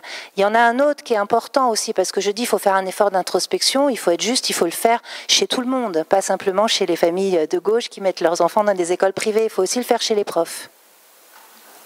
Et oui. Et dans le secondaire, c'est-à-dire l'un des maillons quand même, en particulier au collège, l'un des maillons les plus faibles du système scolaire aussi, dans le secondaire, un enseignant n'a pas du tout cette formation qui lui permet justement de réfléchir à la démocratisation, à la réussite, finalement une formation un peu sociologique, un peu psychologique, un peu voilà, qui permet de se demander qu'est-ce que je fais? Qui sont les enfants qui sont en face de moi? Où je les accompagne? À quoi je sers? Non, la formation d'un enseignant du secondaire, c'est une formation disciplinaire. C'est une formation ultra sélective. Et les premiers opposés à la présence des instituts, des PEGC et des certifiés et des agrégés dans un même établissement, ce sont les profs. Je veux dire, jusqu'à récemment, on avait des salles des profs qui étaient séparées entre certifiés et agrégés quand même, concrètement en France. C'était pas fumeur, non fumeur, c'était certifié et agrégé. Donc c'est quand même pas rien. Ça dit aussi comment nous avons intériorisé aussi des hiérarchies internes au corps enseignant. Et les résistances par rapport à cette question de la démocratisation, elles viennent aussi beaucoup du corps enseignant. Et plus le corps enseignant est attaqué, il est attaqué socialement, parce qu'évidemment, ce n'est pas à vous que je vais dire à quel point la dégradation sociale des enseignants s'est accélérée ces dernières années, hein, matériellement aussi, mais aussi dans leur image. Mais il est aussi attaqué par des politiques éducatives qui l'empêchent de travailler. Donc il est attaqué. Et sur quoi il se replie? Il se replie sur ce qui lui reste, c'est-à-dire sa dignité professionnelle. Et la dignité professionnelle d'un enseignant du secondaire, c'est son savoir. C'est son concours, c'est son savoir. Et donc, plus on attaquera les enseignants, plus ils se replieront sur ce qui, finalement, les constitue aussi dans leur professionnalité. Et donc, plus on agira contre la démocratisation. Et ça, c'est quelque chose, peut-être je profite de la présence de Jean-Paul pour le dire, parce que Jean-Paul a eu des responsabilités dans le ministère. Moi, jamais, pas encore. Ah oui. Et je pense que c'est un impensé des gens qui prennent des décisions rue de Grenelle. Cet impensé, c'est que vos décisions sont descendantes et que vos décisions font choc, elles entrent en fait en choc, en collision forte avec des gens qui sont extrêmement fragilisés et qui le reçoivent comme une agression. Et je dirais quelle qu'elle soit. Ça a été par exemple le cas de la réforme du collège. Et ça ne veut pas dire que la décision initiale est mauvaise, ça veut dire qu'il y a une non prise en compte de l'état d'un terrain avec des agents qui se replient sur ce qui leur reste et sur ce qui leur reste de dignité. On est aussi sur des questions de dignité. Et ça aussi, on ne pourra pas, je pense, réformer l'école sans inverser le sens de la décision et sans partir du terrain. Et c'est là où, bon, nous allons sans doute en dialoguer, mais c'est là où je pense que vous, en tant qu'acteurs des territoires, vous avez votre rôle à jouer parce que vous êtes d'une certaine manière des passeurs, justement, entre ce qui se passe sur le terrain au niveau éducatif et puis ce qui se passe au niveau plus central de la grande machine. Merci beaucoup. Alors on va donner la parole à la salle. Il y a juste un dernier petit sujet sur lequel on voudrait vous entendre en 8 minutes avant qu'on passe aux questions. On a beaucoup parlé de l'école, mais évidemment, nous, ce qu'on se dit aussi dans notre réseau, c'est que l'école, toute seule, elle ne peut pas régler tous les problèmes des élèves et des familles qu'elle accueille, que quand on est dans une école qui est au cœur d'un quartier populaire extrêmement ghettoisé parfois, avec des problématiques d'accès aux soins, des problématiques de logement insalubre, des problématiques de fermeture de commerces de proximité, d'isolement au fond, et des populations qui se ressemblent beaucoup. Comment aussi est-ce qu'on peut, quand on sort un peu de l'école, retrouver aussi alors ça c'est un peu la question qui nous est posée à nous élus locaux, hein, mais des conditions de mixité sociale. Alors il y a évidemment la sectorisation, mais c'est pas que le sujet. Comment est-ce que on refait aussi de la mixité sociale au sein de l'école? Et puis aussi, comment est-ce qu'on s'appuie sur des acteurs qui sont pas dans l'école et quelle légitimité on leur donne? Quelle légitimité on donne aux associations? Quelle légitimité on donne aux associations d'éducation populaire, aux maisons de quartier, à celles et ceux qui font de l'accompagnement éducatif, etc., etc. Comment est-ce que aussi on peut leur donner une place pour que cette notion de réussite, elle soit pas que scolaire, mais elle soit aussi dans la définition que vous avez donnée?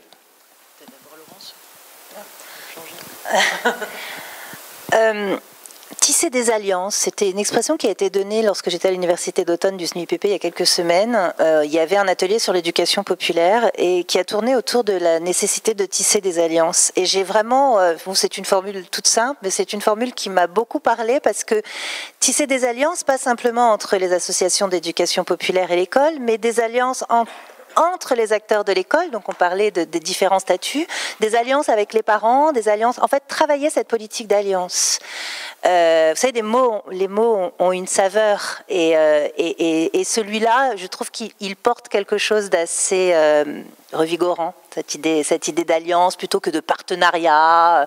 C'est un peu lourd le partenariat, voilà. Mais l'alliance, c'est... Voilà. Donc tisser des alliances, ça déjà c'est quelque chose qui me semble particulièrement important. Après, moi je regarde un peu... je sais pas, c'est pas quelque chose que je connais bien, mais je regarde un peu ce qui se fait dans certains territoires et j'ai pris conscience assez récemment, mais justement parce que je pense que nous sommes dans une séquence dans laquelle l'école est très attaqué, et donc il faut trouver des lieux de résistance, des espaces de résistance. J'ai pris conscience que les territoires peuvent pas mal, en fait.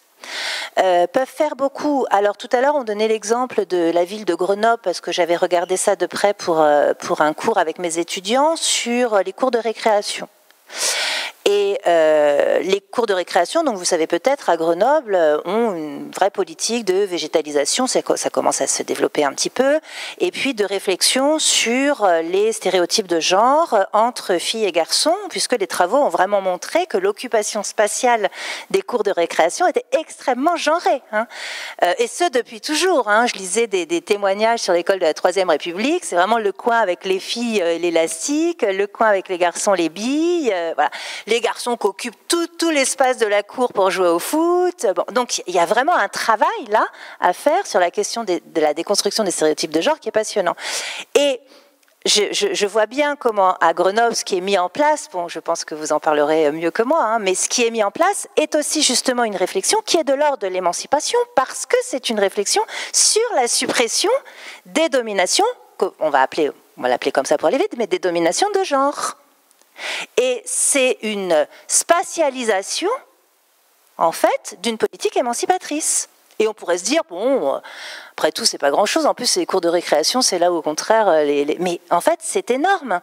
Parce que, évidemment, il faut que ça s'accompagne aussi, je ne sais pas si c'est le cas, vous nous en direz davantage, mais il faut que ça s'accompagne aussi, mais si ça a été le cas, d'un travail de dialogue avec les enfants.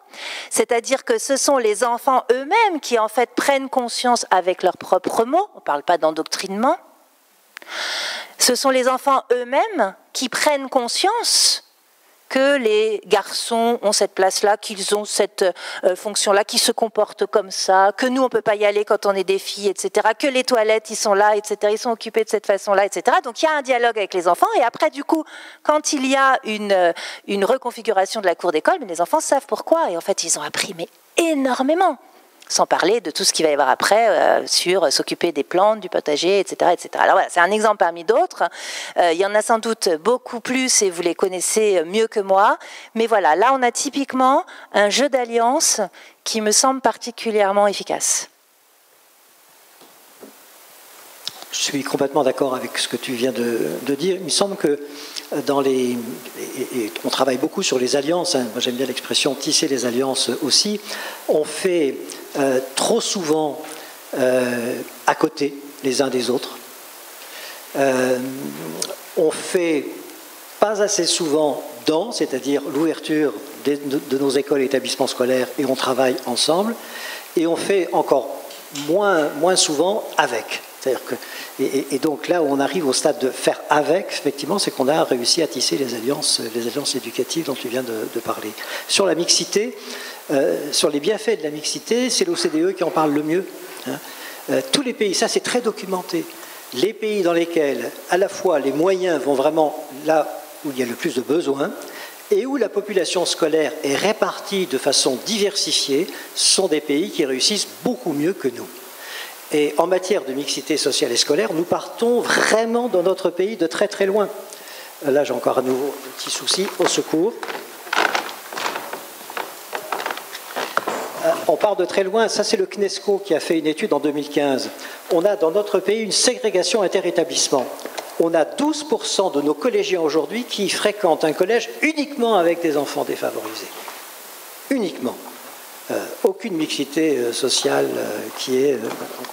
On a, alors ça c'est moins connu parce que c'est tabou, parce que pourquoi c'est tabou? C'est illégal. On a à l'intérieur de nos établissements une ségrégation, là on est au collège, sociale et scolaire entre les classes d'un même établissement. Vous avez 45% des collèges, ça c'est le CNESCO qui le dit en 2015, qui pratiquent une ségrégation scolaire active par le jeu des options, par le jeu d'un certain nombre de parcours. J'ouvre une petite parenthèse. Dans la réforme du collège, tu as raison, elle n'est pas bien passée.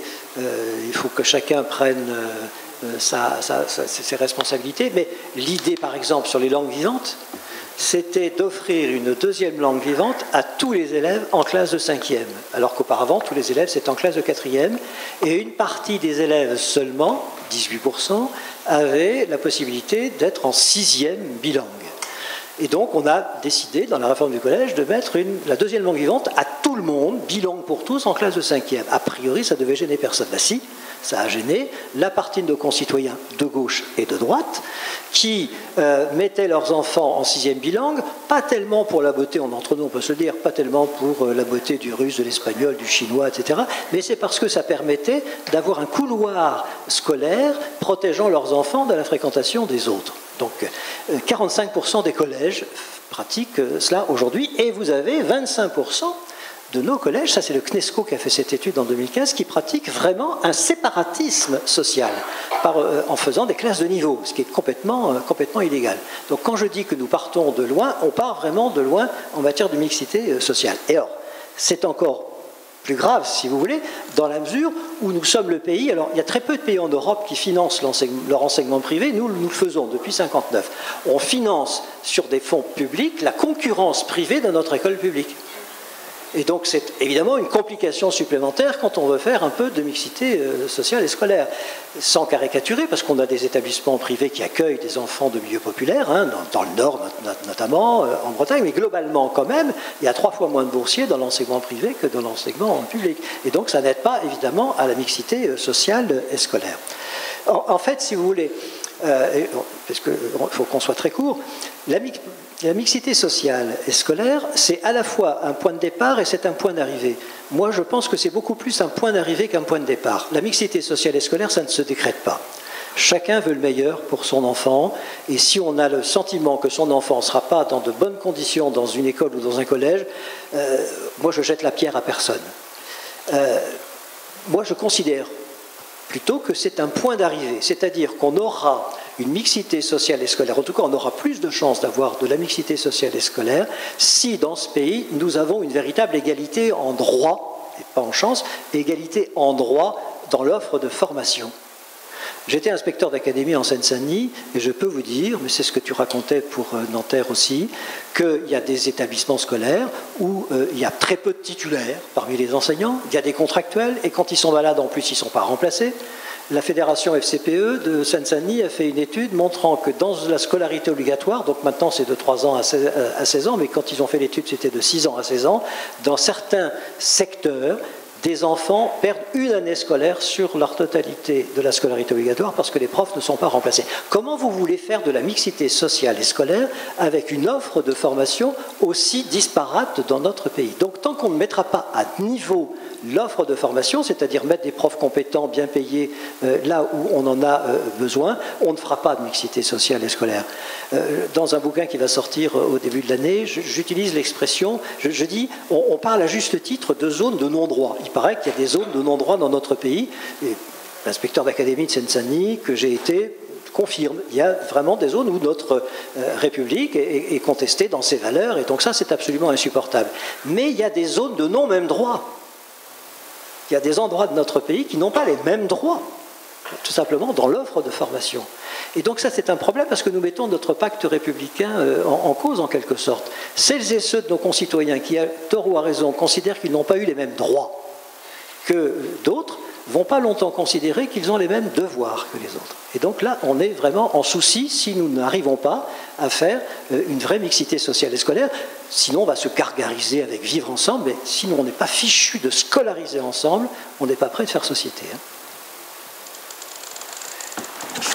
Du coup, là, on va peut-être passer au temps d'échange avec la salle un petit peu. Donc, s'il y a quelqu'un qui a une question à poser ou à intervenir, Charlotte qui a un micro. Alors, ce que je vous propose, c'est de faire 3 questions à peu près et de répondre un peu en bloc pour qu'il y ait plus de possibilités d'échange avec la salle. Alors, c'était pas une question, c'était plutôt une remarque que je voulais faire. C'est-à-dire que moi, je serais un peu utopique et je rêve d'une école où les familles mettent les enfants à l'école et il n'y a rien à régler. C'est-à-dire que la cantine, les fournitures scolaires, le livre, les voyages scolaires, les sorties, comme ça on a un traitement égalitaire pour tous les enfants. Parce que vous parliez des fonds sociaux, Monsieur Delahaye, mais je pense qu'à un moment donné, les établissements scolaires, alors ça fait 30 ans que je travaille dans l'éducation nationale comme assistante sociale, pour demander une aide au fonds social, il faut que les familles justifient de leurs revenus, de leurs charges, de leurs crédits, Je vous passe les commentaires sur la façon de gérer les budgets des familles. Hein. Donc après, on dit, mais les familles ne demandent pas. En effet, quand on doit justifier de tout son budget, donner des photocopies pour ça, je pense qu'il y a beaucoup de familles qui baissent les bras par rapport à ça. Donc c'est vrai que nous, dans le département, on a essayé de demander à ce que, par rapport à ces fonds sociaux, il y ait à minima une pièce qui soit demandée, qui soit l'avis d'imposition et qui est souvent donnée dans les établissements scolaires pour les demandes de bourse. Ce qui réduit comme ça les pièces à fournir. Hein. Donc, voilà. Donc moi, je serais un peu dans une école utopique où les familles n'ont rien à régler et que l'école soit égalitaire pour tous. Alors la cité éducative, elle va un peu dans ce sens-là. Hein. On essaye d'y aller. Mais j'aimerais que ça soit sur tout le territoire. Je suis tout à fait d'accord avec ce qui a été dit tout à l'heure au sujet des inégalités, etc. Mais moi, je pense depuis longtemps, je me demande pourquoi une société qui est quand même qui possède l'école dans laquelle l'école fonctionne, pourquoi la société viserait à changer le modèle social de sa société. Et si on change l'école et qu'on fait une école dont on a parlé, une école utopiste et tout, mais ça va changer complètement la donne et ça va faire bouger les lignes et c'est embêtant pour la suite. C'est une. Oui, on va vous répondre. Mais... Vas-y, Laurence. Non, prenez-la. Non, je voudrais juste partager avec vous quelque chose que j'ai appris sur la Seine-Saint-Denis. Vous savez que c'est le département dans lequel il y a le plus de turnover absolument partout, y compris au sein de la direction départementale académique de Seine-Saint-Denis, chez les administratifs, chez les enseignants. Et en échangeant avec un inspecteur de circonscription qui est un vrai partenaire, qui est vraiment avec nous sur Noisy, il me racontait cette chose très pernicieuse qui m'interroge. Personne ne reste en Seine-Saint-Denis. Et aujourd'hui, comme par hasard, c'est le département dans lequel on doit certainement avoir le plus de contractuels et de gens qui ont raté le concours. Vous savez qu'on récupère ceux qui ont raté le concours, bien sûr. Et donc, parmi ces gens contractuels, qui au départ n'avaient pas prévu particulièrement d'être enseignants, il y a beaucoup de séquano-dionysiens qui ressemblent aux enfants qui sont là. Et ces gens-là, contractuels, ils restent.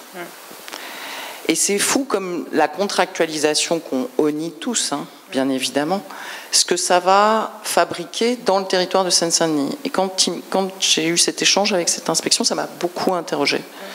Et sur ce que vous dites, sur le fait de tisser des alliances, je constate quotidiennement aussi entre les enseignants, les enseignantes, et le reste de la communauté éducative, un profond, pas tout le temps, pas toujours, mais un profond mépris. Profond mépris de classe, de race, vis-à-vis des animateurs, des animatrices périscolaires, qui, elles et eux, ressemblent aux tontons, aux tatas, aux cousins, aux cousines des enfants. Donc moi, mon utopie à moi, c'est qu'à Noisy-le-Sec, dans 5 ans, les enseignants ils vont venir aux formations qu'on va faire dans la ville, tellement ce sera une réussite et un épanouissement. Voilà, merci. Vous voyez qu'il y a toujours du faisable dans l'utopie, au bout d'un moment.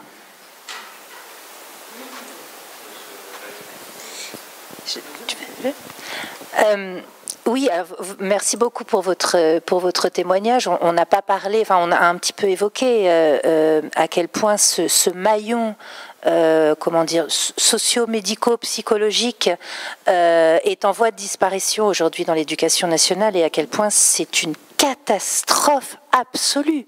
Et l'une des choses que nous a révélé la crise du Covid, c'est cette incapacité aujourd'hui de l'institution à prendre en charge, par exemple, la question de la mort des parents de nos élèves, concrètement.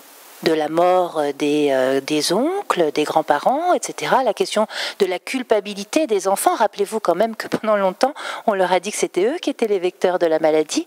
Bref, on n'en a pas fini avec ça. Hein. On n'a pas fini avec les effets du Covid. C'est pas simplement des effets d'accumulation de retard scolaire, c'est des effets psychologiques qui sont ravageurs. Et nous n'avons personne dans les établissements scolaires. Je pense que vous allez confirmer le fait qu'on a une assistante sociale pour 3 ou 4 collèges. Et en Seine-Saint-Denis, c'est une catastrophe.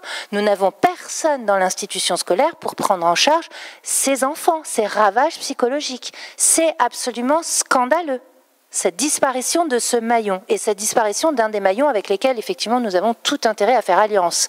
Et quelque part, dans les quartiers populaires, on n'a pas le choix.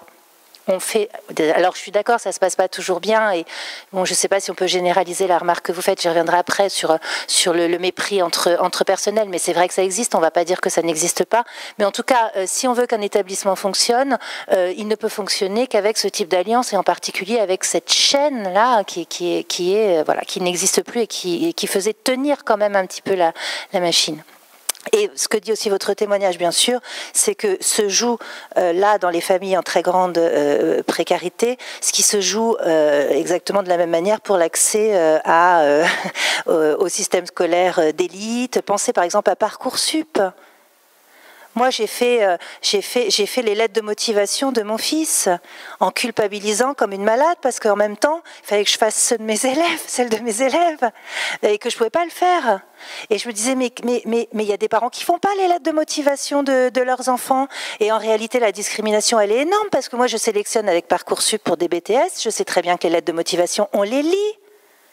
Et qu'en réalité, on va regarder l'orthographe, on va regarder s'ils sont partis en stage aux États-Unis pour faire de l'anglais, etc. Et que la discrimination sociale, elle est énorme dans ces dispositifs comme Parcoursup, par exemple. Donc, l'accès aux ressources, hein, comme on dit en sociologie de l'éducation, il est fondamental. Et ce que vous dites, en effet, c'est que vous aussi, dans votre domaine, on voit bien qu'au bout d'un moment, quand on demande trop d'administratifs, de machins, de trucs qui sont extrêmement violents pour des familles dont certaines, par exemple, ne savent pas lire, ne parlent pas français, enfin bon, bref, j'imagine très très bien, merci de l'avoir rappelé. Pour pas être trop longue, oui, vous posez la question qui est centrale, hein, au cœur en tout cas qui est au cœur de, comment dire, des projets de réforme éducative. C'est-à-dire qu'il y a deux possibilités quand on veut réformer l'école. La première, c'est de la réformer pour que rien ne bouge. C'est sans doute la plus confortable, hein. D'ailleurs, on le voit. Et la seconde, c'est de réformer pour que tout change. Mais c'est une tension qui, à la limite, est là depuis le début de l'existence de l'école publique, en réalité. Parce que l'école publique, on pourrait en parler des heures, je ne vais pas le faire, mais l'école publique, elle a à la fois en elle la loyauté vis-à-vis de l'existant, puisque quand même on fabrique des petits républicains, enfin d'abord des petits napoléoniens et puis ensuite des petits républicains, et donc il y a cette idée quand même de loyauté par rapport au pouvoir et de consentement aussi à l'autorité, c'est en elle, et en elle en même temps, parce qu'on a aussi quelqu'un comme Ferdinand Buisson, dont parlait Jean-Paul, et comme d'autres pédagogues de la Troisième République, qui ne sont pas du tout des gens atroces, affreux, qui voulaient embastiller ni les ancêtres des islamo-gauchistes d'aujourd'hui. Voilà, c'était quand même des gens qui étaient des vrais penseurs de l'émancipation. Et donc on a des gens aussi comme Ferdinand Buisson qui considèrent que l'école de la République, c'est aussi un tremplin pour transformer la société vers une société meilleure. Et en particulier vers une société dans laquelle la justice sociale est beaucoup plus importante. Cette tension, elle est là dès le début, en fait, dans l'école de la République. Et donc, il y a un rapport de force entre les deux boussoles, les deux visions. Et selon les gens qui sont au pouvoir, le rapport de force change. Voilà. Et peut-être que votre fonction d'ailleurs, en tant qu'acteur de territoire, c'est peut-être d'agir dans le cadre de ce rapport de force pour le faire basculer d'un côté ou de l'autre. Mais bon, ça, après, je lance des pistes. Vas-y. Non, mais je rebondis sur ce que tu viens de dire. Oui, c'est un rapport de force à créer. Parce que pourquoi est-ce que ça change aussi peu, ou en tout cas aussi lentement ? c'est qu'on a une partie de la population dont les enfants réussissent bien à l'école telle qu'elle est aujourd'hui, qui n'a aucun intérêt à ce que ça change. Or, cette partie de la population, elle a un poids dans les partis politiques, elle a un poids dans les médias, et la partie de la population pour laquelle les réformes seraient très importantes, donc les milieux populaires, ne sont pratiquement plus dans les partis politiques, où sont les ouvriers à l'Assemblée, au Parlement, les organisations syndicales pèsent de moins en moins, et donc on a des milieux populaires qui n'ont pas accès au débat public et qui ne pèsent pas sur les décisions, et qui ne pèsent pas non plus sur les choix budgétaires, comme j'ai essayé de le montrer. Et donc comment est-ce qu'on peut se sortir de ça? C'est pour ça qu'il y a une sorte de rapport de force à créer, sachant que, par exemple, alors qu'on sait que la pédagogie du tri, de la sélection, de la compétition, c'est pas ça qui va faire en sorte de faire réussir, même si le mot réussite, hein, tous les élèves. On sait que c'est plutôt une approche par la coopération. Un travail coopératif qui, au sein des classes, est en capacité de mieux faire réussir les élèves. Mais évidemment, cette approche pédagogique, ça va influer sur la société qu'on veut créer. Si c'est une société où on veut des décisions descendantes, on n'a pas du tout besoin de pédagogie coopérative à l'école. D'ailleurs, dans l'histoire, on a connu cela. Dans les années 1820, c'est venu du monde anglo-saxon, on a mis en place des pédagogies dans nos écoles primaires, dans nos écoles, dans nos collèges, qui étaient des pédagogies plutôt coopératives. Et ça a été, on a accusé d'ailleurs ces pédagogies coopératives d'être responsables de la révolution de 1830, et donc sous la monarchie de Juillet, on est revenu à un enseignement beaucoup plus descendant qui permet de mieux contrôler la population. Donc le choix pédagogique que l'on fait au sein de nos établissements scolaires, c'est finalement une projection sur le choix de société que nous voulons faire plus tard. Sur le fait que les milieux populaires ne peuvent pas peser sur les politiques publiques, le meilleur exemple que je pourrais prendre pour mettre un peu d'ambiance dans la salle, c'est les rythmes scolaires. Au hasard. C'est un échec monumental de tout un pays, ça, les rythmes scolaires à l'école primaire. Nous sommes le seul pays au monde à infliger à nos élèves la semaine de 4 jours. Partout ailleurs, c'est au moins 5 jours, et dans certains cas, c'est même 6. Il n'y a qu'en France qu'on dit que les enfants sont fatigués quand ils vont à l'école 5 jours. Là où je veux en venir, c'est que quand on interroge les parents, et l'ADEP, notre direction du ministère, a fait une magnifique étude en 2017 dont personne n'a parlé, et pour cause, parce qu'on a interrogé les parents. Et on a demandé aux parents, qu'est-ce que vous préférez, la semaine de 4 jours ou la semaine de 4 jours et demi? Massivement, les classes moyennes et les classes favorisées, c'est 4 jours.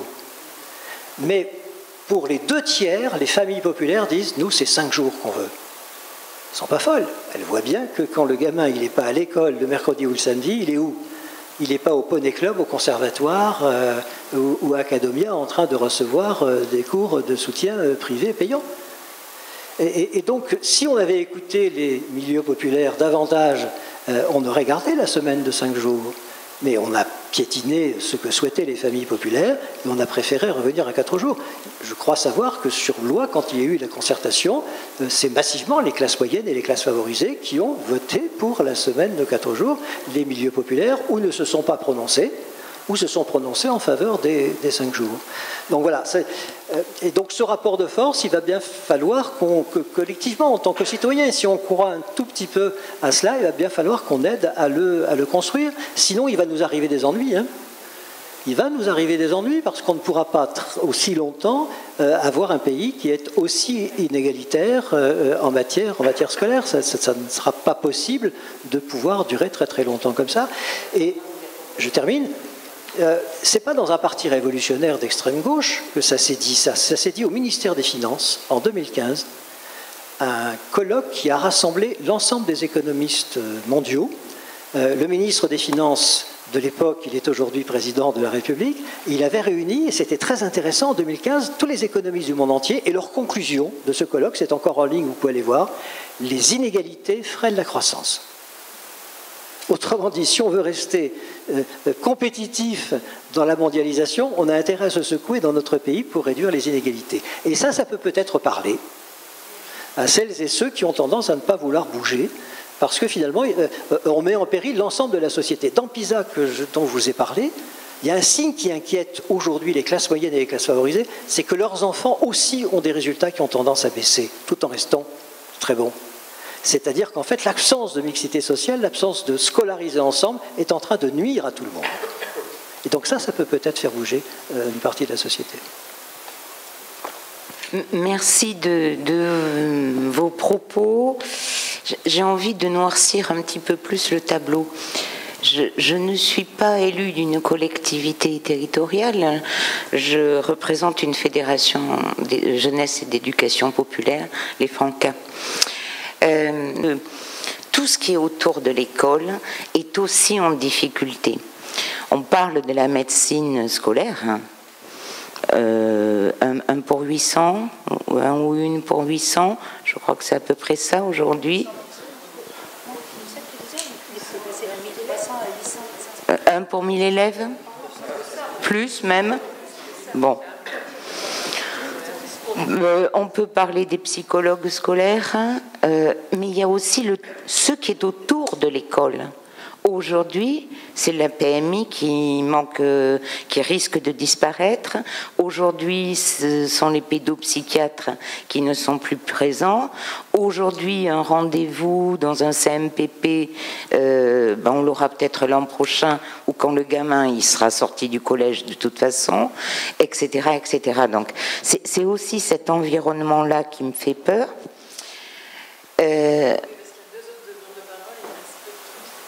Pardon, je suis trop longue. Et je crois qu'il faut qu'on tente, et c'est aussi un des rêves et un de mes combats, il faut qu'on tente de ne pas trop scolarocentrer la problématique, faire en sorte qu'on parle d'éducation ensemble et d'éducation au sens large, avec tous ceux qui sont concernés par les alliances éducatives dont vous venez de parler tout à l'heure. J'aurais bien voulu avoir votre point de vue sur des utopies au sujet de la formation. Alors ça va moins chauffer la salle que les rythmes, parce que nous, élus des collectivités, on n'est pas trop en charge de la formation des enseignants. Mais Laurence, tu l'évoques un peu dans ton livre quand même, et je pense en particulier à cette formation au sujet des pédagogies invisibles, ou de l'implicite scolaire qui est très véhiculé dans les manuels scolaires. Stéphane Bonnery et l'équipe Escole ont très bien montré ces mécanismes qui sont parfois mis en œuvre, y compris par des exceptions consolantes qui deviennent profs. Ils n'y échappent pas, et pourtant ils l'ont vécu, mais ils l'ont complètement intégré. Donc c'est quoi vos utopies pour agir sur ce levier qui est quand même un levier important et qui génère beaucoup d'inégalités scolaires? Désolée, il y avait une question.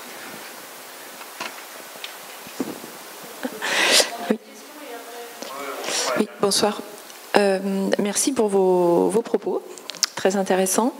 Je voulais revenir sur un point qu'on n'a pas trop abordé, c'est la question de la carte scolaire, puisque je pense que c'est un des leviers des collectivités pour assurer une certaine mixité sociale dans les écoles, même si dans les écoles primaires, c'est très très proche des écoles, donc de fait au cœur des quartiers souvent compliqués à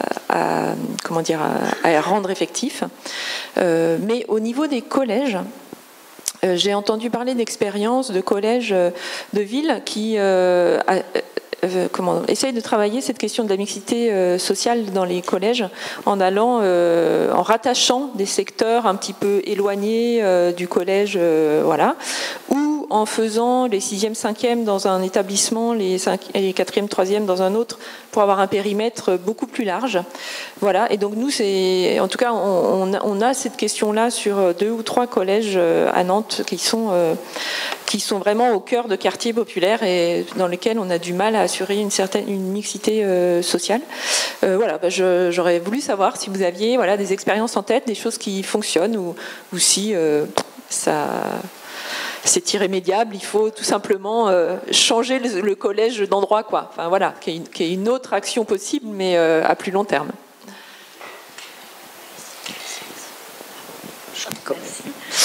Oui, bonsoir. Et juste une dernière question. Pour le coup, moi, je suis, et on est plusieurs dans la salle aussi à être en charge des politiques petite enfance. Donc, je voulais savoir aussi à ce niveau-là, si vous aviez des éléments à nous partager sur aussi ce que fait la pauvreté à la petite enfance et ce que peut faire la petite enfance à la pauvreté. Nous, notamment à Villeurbanne, on s'est inscrit dans une étude qu'a lancée la CNAF sur le programme ISAGE pour essayer de mesurer, alors ils sont avec des chercheurs, je crois, de Ponts et Chaussées ou l'école polytechnique, en tout cas pour avoir vraiment une vision, comment dire, un protocole de recherche extrêmement scientifique pour mesurer sur le temps, on va dire, l'effet éventuellement de la fréquentation de l'accueil collectif sur le développement de l'enfant, et sa réussite scolaire à plus long terme. Parce qu'apparemment en France, il y a peu de choses particulièrement étayées là-dessus. Mais je vous interrogeais si dans vos parcours professionnels et les éléments que vous pouvez croiser avec vos collègues, vous aviez déjà des éléments là-dessus. Merci. On va faire sur les enseignants. Laurence en parlera sans doute beaucoup mieux que moi, mais ne tombons pas trop sur le dos des enseignants, s'il vous plaît. Parce qu'on a affaire là à une profession qui est complètement désemparée, qui est découragée, qui est fatiguée, qui est maltraitée, mais c'est historique ça aussi, dans sa rémunération. En 1980, un prof débutant gagnait 2,3 fois le SMIC. Aujourd'hui, c'est 1,2. Et pour les profs des écoles, c'est 1,1. Donc on a les enseignants aussi qu'on mérite d'une certaine manière. Donc traitons-les beaucoup mieux, recrutons-les avec des concours qui permettent ensuite d'avoir des professionnels mieux préparés à des situations d'hétérogénéité de classe et de difficultés. On a, et ça c'est l'OCDE qui le dit aussi, nos enseignants sont impeccables, collège et lycée, sur le plan universitaire, sur le plan académique.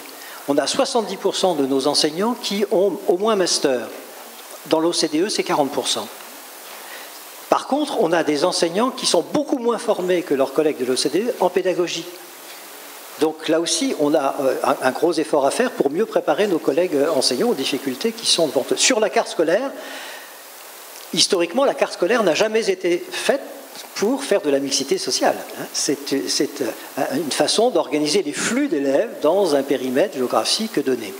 Avant de répondre à votre question, il faut savoir qu'on ne fera rien d'intéressant et de solide dans l'éducation nationale en matière de mixité sociale et scolaire si la société dans son ensemble ne travaille pas, elle aussi, à davantage de mixité sociale. Autrement dit, la politique de l'urbanisme. Le Premier ministre s'est exprimé aujourd'hui, et il a eu raison, il s'est un peu insurgé contre certaines municipalités qui refusent encore d'avoir leur quota de logements sociaux.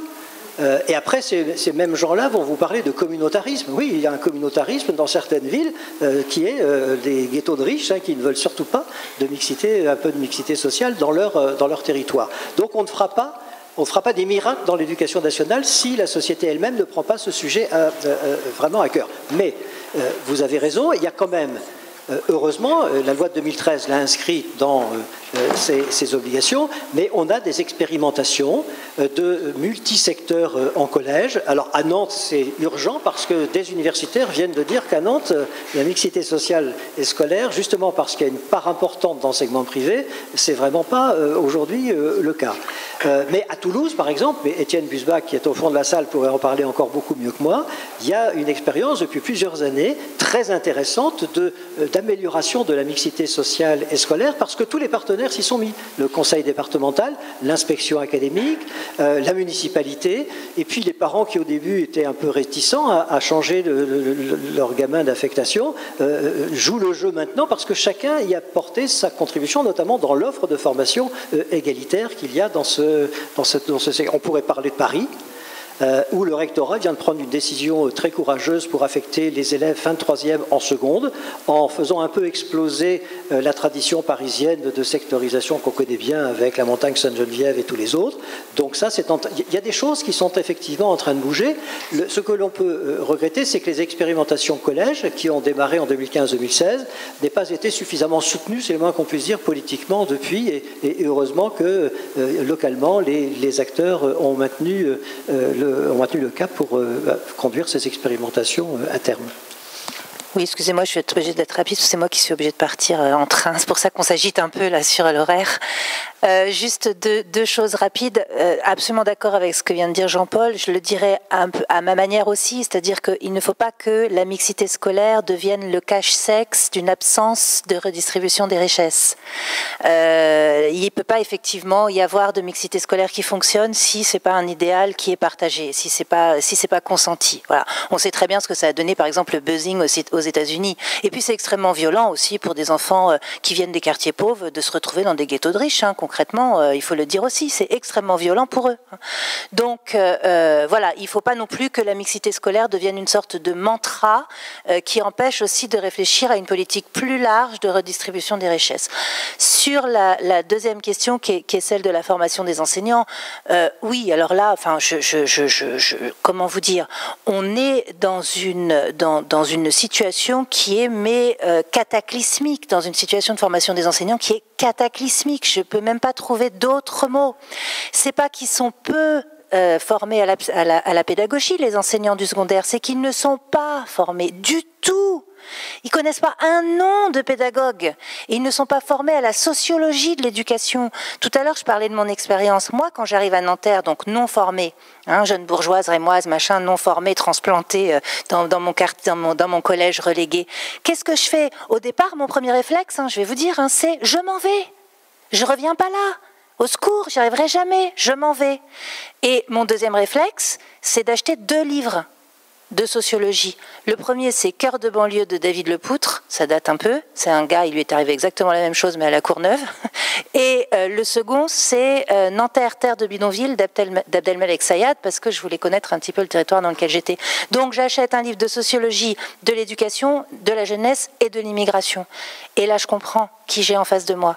Donc déjà, la conscientisation dont je parlais tout à l'heure, elle est à faire au niveau des enseignants, et c'est vrai qu'à la limite, on ne peut pas leur reprocher, c'est quelque chose, enfin, on ne peut pas leur reprocher. Pour toutes les raisons qu'a énoncé Jean-Paul, c'est difficile en ce moment de continuer à taper une profession qui est déjà très très malade. Mais en tout cas, en revanche, on peut reprocher et réclamer une formation digne de ce nom. Et donc commencer une formation en pédagogie, en sociologie, en psychologie, dès au moins la première année d'un cursus universitaire pour ceux qui veulent devenir enseignants. Ça peut être des UE, pas obligatoire, j'en sais rien. Il y a tout à repenser dans l'architecture de la formation des enseignants.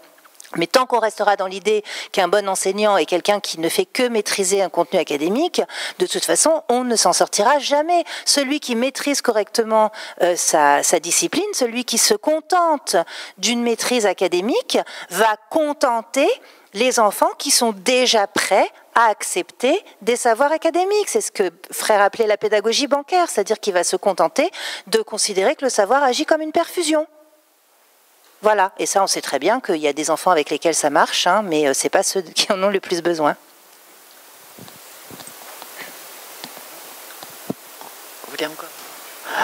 Alors, du coup, on va terminer là. On vous remercie vraiment beaucoup. Je pense qu'il y a eu plein de... Je pense que pour ceux qui ont participé à la journée, il y a eu plein d'allers-retours qui se sont faits sur les ateliers et puis ce que vous avez dit. Donc, vraiment un grand merci.